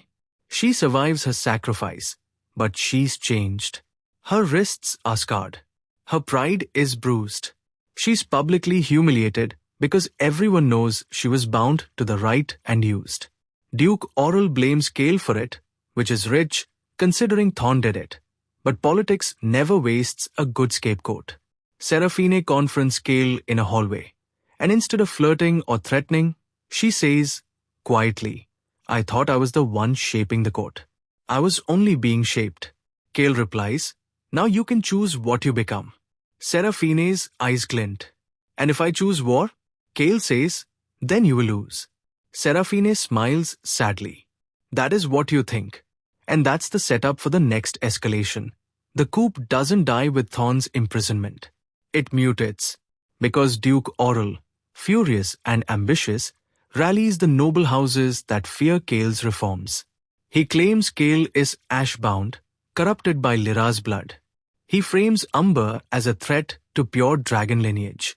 And he makes a play that is so politically smart it's almost worse than magic. He calls for the crown trial. The crown trial is an ancient tradition where the Dragon King must prove his fitness by facing 3 challenges: flame, fang, and flight. Normally it's symbolic, ceremonial. But Duke Oral petitions to make it literal with lethal stakes because Kale has endangered the realm. The council, afraid and opportunistic, agrees. And Kale, bound by tradition, cannot refuse without conceding weakness. So now the drama becomes, can Kale survive the trial while protecting Lyra and Umber from assassination attempts inside the citadel? And can Lyra withstand being treated as the reason her family is being destroyed again? The trial arc is where the show's direction and choreography really shine. The flame challenge takes place in the furnace arena, a cavern where lava flows in channels around a central stone platform. Kale has to walk across it while maintaining a controlled flame around his body, hot enough to resist the arena's cursed cold.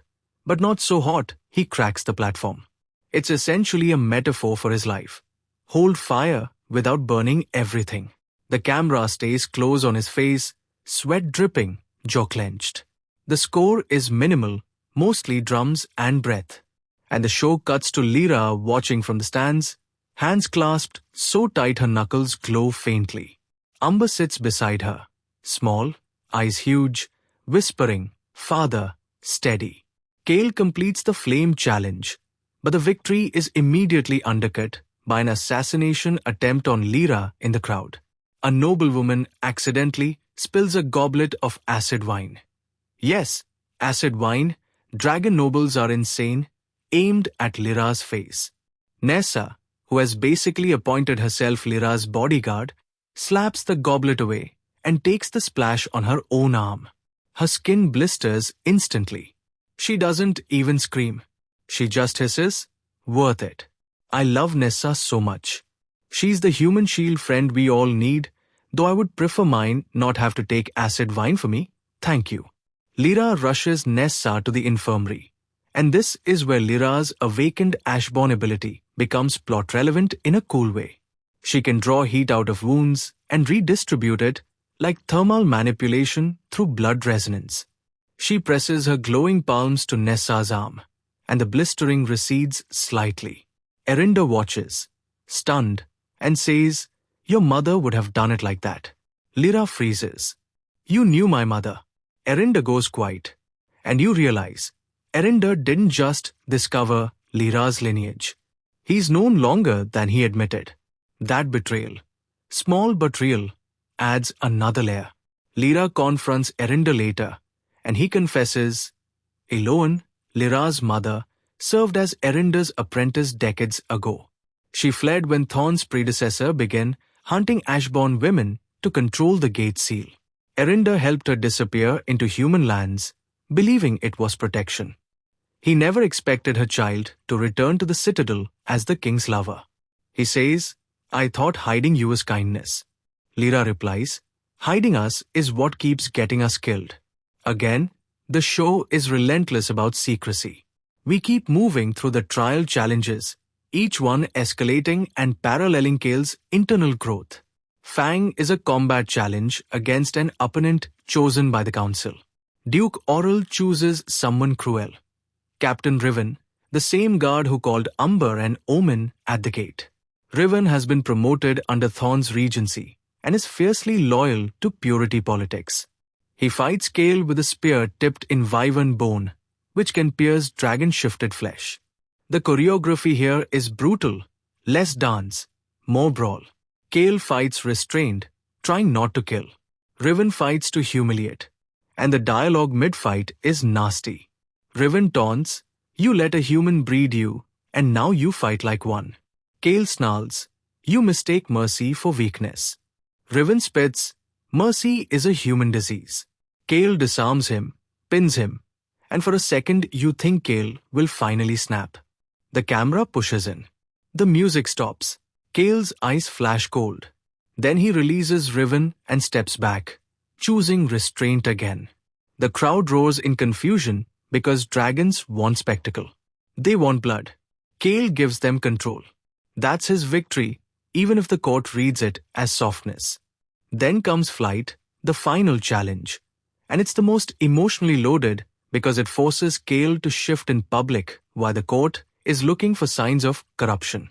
He has to fly through the storm spires, these needle-like rock towers above the citadel where lightning gathers, retrieve the crown ember, and return without losing control to storm madness, a condition that affects dragons who carry too much grief. So of course Duke Oral rigs it. He orders storm callers to intensify the lightning. He wants Kale to lose control mid-flight to prove he's unstable. And Lyra, watching, realizes they're trying to provoke Kale into becoming the prophecy. Kale takes off. The sky is slate. Lightning forks behind him like white veins. The camera cuts between Kale's dragon form weaving between spires and Lyra's face following him, lips moving in silent prayer. Umber clutches Lyra's sleeve and whispers, "He's scared." Lyra says, quietly, "So am I." Umber asks, "Will he fall?" Lyra answers, "Not alone." And then Lyra does something wildly risky. She steps onto the airy edge and lets her palms glow, sending a pulse of ashborn resonance into the air, like a beacon, like a tether. Erinder tries to stop her. Nessa grabs his sleeve and says, "Let her." Seraphine, watching from the shadows, murmurs, "She will burn herself." Nessa replies, "She always has." Kale, midstorm, feels Lyra's tether. His flight steadies. His wings catch the wind right. He reaches the crown ember, a glowing fragment of primordial fire kept inside a hollow spire, and grasps it. Lightning strikes nearby. The frame whites out. When it returns, Kale is tumbling, wings singed. The crowd gasps. Lyra's tether flares brighter. Kale rights himself at the last second, roaring, and you can feel the sound in your chest through the mix. He returns to the arena, lands hard, shifts back, and holds the crown ember up. He wins the trial, but the win doesn't end the threat. It exposes it. Because now Duke Aurel's faction knows they can't beat Kale head-on. They have to go for Lyra and Umber. And this is where the drama goes for the throat with the broken love angle again. Kale, under constant pressure, starts making controlling choices in the name of protection. He assigns guards to Lyra's door. He restricts her movement temporarily. He asks her to stop working in the infirmary because it's too visible. Lyra hears the old Kale in those decisions, the king who cast her out for her own good and called it duty. She pushes back hard. There's a fight scene between them in Kale's private chamber that is so well acted it feels like eavesdropping. Kale says, "I cannot lose you." Lyra snaps, "You don't get to lock me up because you're afraid." Kale replies, "This isn't fear. It's reality." Lyra steps close, voice low. "No, it's fear with a crown on it." Kale flinches. Lyra continues, "Eyes shining, if you protect me by taking my choice, you are still denying me." Just with softer words. Kale's face crumples. He whispers, "I don't know how to love without guarding." Lyra, gentler now, says, "Then learn. Or don't ask me to stay." That scene made my throat tight. Because it's not a fantasy problem. It's a real relationship problem wearing dragon scales. When someone's trauma response is control, and the other person refuses to mistake that for care. And just when you think they might work it out quietly, Duke Aurel strikes publicly. He arranges for a human delegation to witness Amber's unstable nature by provoking her in the courtyard. Aurel's men corner Umber with torches, surrounding her like hunters. Umber panics. Her eyes flare gold. Smoke pours from her nose. The humans scream, drawing weapons. The dragons tense, ready to kill the humans for insulting a dragon blood child. It's a powder keg. Lyra runs in, shoving herself between Umber and the torches. She throws her cloak over Umber like she's smothering a flame. She says, loud enough for everyone, "Stop." She is afraid. "You are the threat." Aurel steps forward, voice oily, and says, "You see? Even covered, she smokes." Calamity. Lyra turns on him, fury blazing. "You made her smoke." Kale arrives, takes in the scene, and you can literally see him choosing. Old Kale would punish Amber's display by hiding her, denying her. New Kale steps forward and kneels in front of Umber in full public view. He cups her cheeks, ignoring the smoke singeing his palms, and says, "Breathe with me." He inhales, exhales. Umber follows, sobbing. The smoke lessens. The crowd watches, stunned, because a dragon king is publicly soothing a child instead of condemning her. Then Kale stands, turns to Duke Aurel, and says, "You will answer for this." Aurel smiles and says, "To whom? Your council?" And the council members, cowards, look away. That's when Kale makes his most dangerous move yet. He dissolves the council. Not permanently, but he suspends it under emergency authority, citing attempted harm to the royal heir. And yes, he calls Umber his heir. Out loud, publicly, with no legal groundwork. He just claims it. The room erupts. Humans gasp. Dragons shout. Seraphine's face goes pale, then hard, like she's watching her future evaporate. And the episode ends with a single shot of Duke Oral walking into a shadowed corridor, meeting with a human warlord named Marshal Corrin. Yes, humans and dragons conspiring together, because hatred makes strange friends, and shaking hands over a plan to assassinate Kael during the upcoming Ember Festival, when the citadel will be full of guests and the king will be expected to perform fire rites in public. So now we're here. Kael has a target on his back. Lyra is being blamed by both sides. Umber is the symbol everyone wants to control. Seraphine is torn between survival and conscience.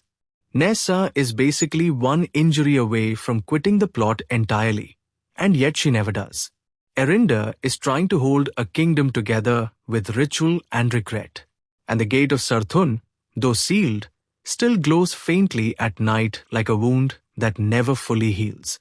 And the Ember Festival is next, which is where the show delivers one of its most stunning set pieces and one of its most heartbreaking betrayals, because it forces Lyra to decide whether protecting her family means leaving Kael behind again. And it forces Kael to decide whether being a king is worth becoming the kind of man who can survive kingship when love is the thing that keeps making him human. When love is the thing that keeps making him human. The Ember Festival sequence is where Deny Me, Dragon King goes from great to genuinely special. And I need to walk you through it beat by beat, because it's the kind of set piece that reminds you why long-form storytelling exists. The festival is this centuries-old tradition where the Dragon King performs the rite of first flame, basically a public demonstration of power meant to remind everyone why dragons rule. Fire sculptures, aerial displays, the whole spectacle. But this year, it's a trap. And the show knows it, and it makes sure you know it, and then it makes you hope anyway. The festival opens with this gorgeous wide shot of the citadel at night, every window lit, banners snapping in the heat wind, the mountain itself seeming to glow from within. The camera drifts through crowds of nobles and merchants and servants, and the sound design layers everything. Laughter, music, the crackle of controlled flames, distant dragon song. It feels alive. It feels dangerous. And then it finds Lyra. She's in a dress the color of embers, deep red with gold threading, and the costume department has done something subtle but brilliant. The fabric is woven with heat-resistant thread, so when she moves through the festival fires, the hem doesn't singe. It's practical. It's her. Umber is in her arms, wearing a tiny matching outfit. And for once the child isn't sick. She's alert, curious, pointing at fire sculptures with wonder instead of fear. That contrast, Umber healthy, Umber safe, Umber surrounded by the very element that nearly killed her, is the show's way of saying, look how far we've come. Kael is in full regalia, crown and all, and he looks like he's carved from the same stone as the citadel. But his eyes keep flicking to Lyra and Umber, tracking them through the crowd like a man watching his heart walk around outside his body. And that's the tension. Everyone in this room is a potential threat, and the person he loves most is the most visible target. The assassination attempt happens during the rite of first flame, and it's staged with such precision that I actually gasped. Kael steps onto the ritual platform, a raised dais of black glass that reflects fire like water, and raises his hands. The crowd quiets. The music fades. He begins the chant, and flames spiral up from the dais in controlled columns, forming shapes. A dragon, a mountain, a crown. It's beautiful. It's propaganda. It's also a distraction. Because while everyone's watching Kael, Marshal Corrin's men move through the crowd toward Lyra. They're disguised as servants, carrying trays of festival wine. And the show uses this brilliant visual trick where the camera follows a single tray as it weaves through the crowd, getting closer and closer to Lyra, and you realize the wine isn't wine. It's liquid fire, dragon fire concentrate, the kind that burns even water. If it touches Amber's skin, it will ignite her from within. Nessa spots them first. Of course she does. She's been watching the crowd like a hawk, and she sees one of the servants palm something small and glass. She doesn't shout. She doesn't warn. She just moves. The camera follows her as she shoulder checks through the crowd, and there's this split second where she locks eyes with Lyra across the room, and Lyra sees the terror in Nessa's face and understands instantly. Lyra turns, clutching Umber tight, and the servant is right there, arm raised. Time does that thing where it stretches and compresses simultaneously. The show cuts between close-ups, the servant's fingers opening, the glass vial tipping, Lyra's eyes widening, Amber's confused face, Kale's back still turned on the dais. And then Nessa hits the servant like a freight train. The vial shatters on the ground instead of on Umber, and the liquid fire erupts in a burst of white flame that sends the crowd screaming backward. The sound design is incredible here. The roar of the fire, the screams, the sudden discordant screech of the festival music cutting out. Nessa's arm is burning. She's on the ground, rolling, and Lyra screams her name, and Kale whips around on the dais and sees the chaos. What happens next is the moment that defines Kale's entire arc. He could stay on the dais. He could maintain the right. He could let the guards handle it, preserve his dignity, protect his image. Instead, he jumps off the platform and runs to Lyra. Not flies, not commands, runs. Through the crowd, through the smoke, and when he reaches her, he doesn't ask if she's okay.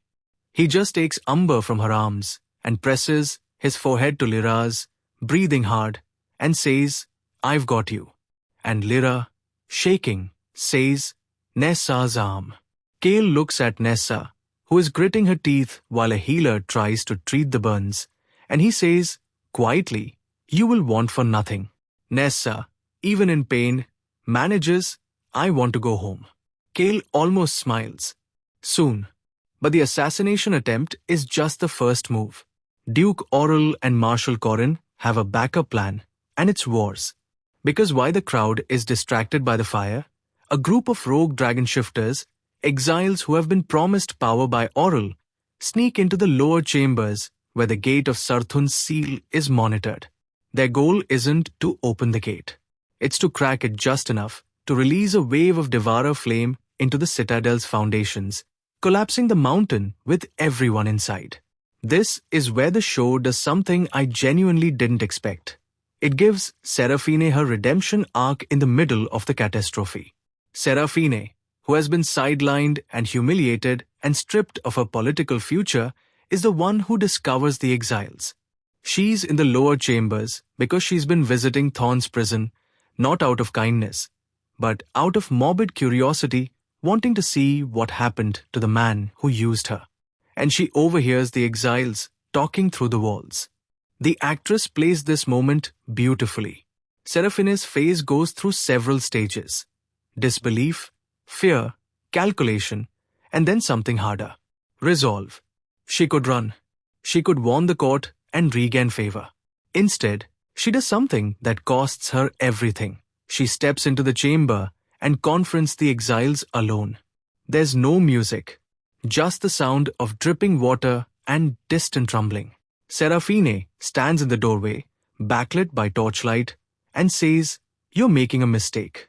The exile leader laughs. "The king's cast off. What will you do? Scold us?" Seraphine's voice doesn't waver. "I will remind you that I was raised in this court, and I know every trap, every passage, every weakness in these walls. You will not reach the seal." And then she fights. It's not a graceful fight. It's desperate and ugly. Seraphine uses everything: her knowledge of the architecture, her training, her fury. She triggers a collapse in one corridor, sealing off the exile's path. She uses a heat shield technique Erinda taught her years ago to deflect a blast of dragon fire. She takes a wound to the shoulder and keeps moving. And when the exiles finally overwhelm her, she does the one thing she knows will work. She screams for kill. Not for guards, for kill. Using an old dragon call, a frequency that only the king can hear. It's a sound that cuts through stone and fire and chaos, and Kale, in the festival hall, stops mid-sentence. His head snaps up. Lyra sees his face change and says, "What?" Kale says, "Seraphine." And then he's gone, shifting mid-stride, bursting through a window in a spray of glass, and taking to the sky. The aerial rescue is breathtaking. Kale's dragon form tears through storm clouds, and the camera follows him in these long, unbroken shots that make you feel the speed. Below, the mountain trembles. Cracks appear in the citadel walls. People are screaming, running, and the show cuts between Kale's flight and Lyra in the festival hall, holding Umber, watching the ceiling fracture. Lyra makes a choice here that I think is the emotional climax of the entire series. She hands Umber to Nessa, who is barely standing, arm bandaged, but takes the child without hesitation and says, "Get her out." Through the aqueduct tunnels. "Don't stop." Nessa says, "What about you?" Lyra looks at the cracking walls, at the panicked crowd, at the servants and children and elderly who can't shift, can't fly, can't save themselves. She says, "I'm a healer. I stay." And then Lyra runs toward the danger. The show gives us this incredible sequence where Lyra moves through the collapsing citadel like a force of nature. She uses her Ashborn abilities to sense heat pockets, to find people trapped in burning rooms, to draw fire out of collapsed beams so others can pass. Her palms glow white gold, and the camera follows her in these long, fluid takes that make you feel like you're right behind her. She's not a warrior. She's not a queen. She's a woman who knows how to move through disaster because she's been surviving it her whole life. There's a moment where she finds a group of children huddled in a storage room, and the door is jammed. The smoke is thick. Lyra can barely see. She presses her palms to the door and pulls the heat from it, and the metal cools enough for her to wrench it open. The children stare at her with wide eyes, and one of them says, "Are you a dragon?" Lyra coughs, laughs, says, "No, I'm just angry." She herds them toward the exit, and the camera lingers on her face, soot-streaked, exhausted, determined, and you realize this is who she's always been. Not a consort, not a symbol, a person who runs toward the fire because someone has to. Meanwhile, Kale reaches the lower chambers and finds Seraphine bleeding on the floor, surrounded by unconscious exiles. The seal on the gate is cracked, green light bleeding through, and the mountain is groaning. Kale shifts back to human form, kneeling beside Seraphine, and she looks up at him with this expression that's equal parts pain and defiance. She says, "I didn't do it for you." Kale says, "I know." Seraphine's eyes close. "I did it because this is my home, and I'm tired of watching men destroy it." Kale carries her out, and then he turns to the seal. It's cracking faster now, and he can feel the devourer flame pushing against it, hungry and ancient. He could run. He could get Lyra and Umber and flee. But if the gate opens fully, it won't just destroy the citadel. It will consume everything for miles. Villages, forests, the human border towns, everyone. So Kale does what he did before at the gate, but this time it's not a ritual. It's a sacrifice. He places both hands on the seal and pours his fire into it, not to break it, but to reinforce it. The show visualized this with his veins lighting up like lava under his skin, his eyes blazing so bright they're almost white. The score is just a single, sustained chord, building and building, and you can feel the cost. This is Dragonfire as life force. He's not just sealing the gate. He's feeding pieces of himself. Lyra feels it. Somewhere in the collapsing citadel, she stops, hand pressed to her chest, and gasps. She says, "Kill," and then she runs toward the lower chambers against the flow of evacuating people, and the camera follows her as she descends into the heat and the dark. She finds him at the seal, hands pressed to the stone, body trembling, and the gate is almost closed, but not quite. Kale's eyes are closed. His lips are moving in the seal prayer, but his voice is fading. Lyra doesn't hesitate. She places her hands beside his, and her Ashborn resonance flares, and together they push the seal closed. The gate shuts with a sound like a thunderclap, and the mountain stops shaking. The green light fades. The cracks in the walls stabilize, and Kale collapses.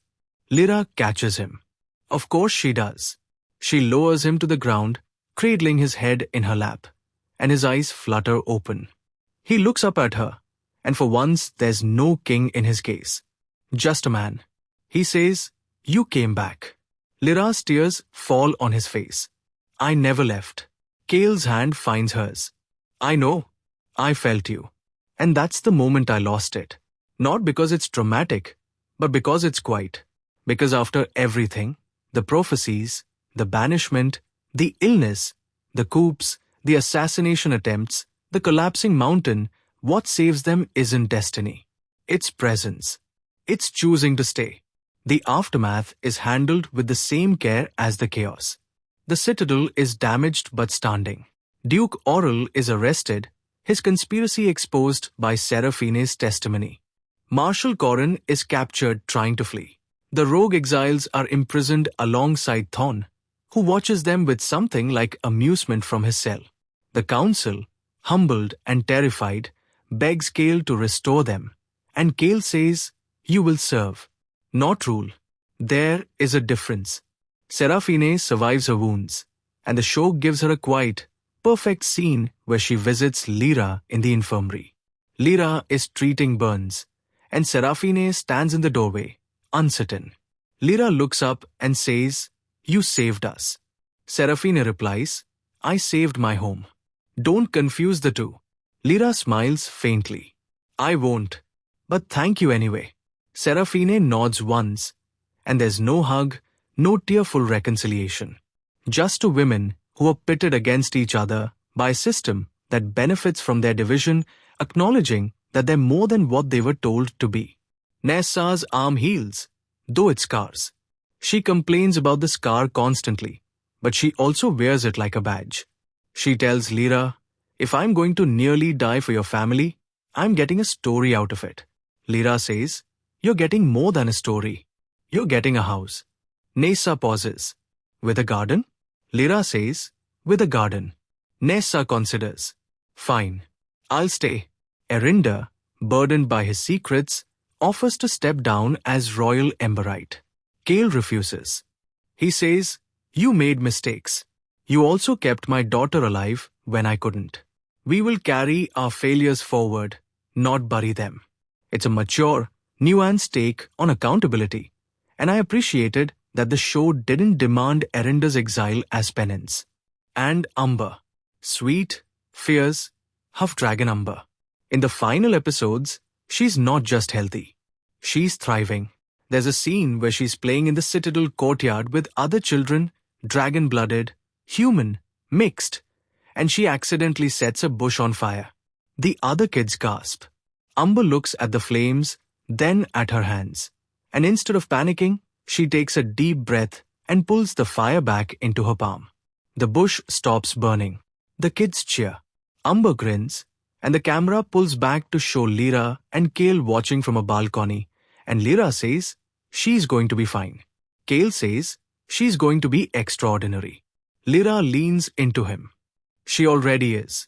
The final episode is titled "Deny Me No More," and it's essentially a long, earned epilogue. Kale and Lyra stand before a new council, smaller, more diverse, with human representatives for the first time, and present the Accord of Embers, a treaty that formally recognizes Ashborn heritage, protects mixed-blood children, and establishes shared governance between dragon and human territories. It's not a perfect solution.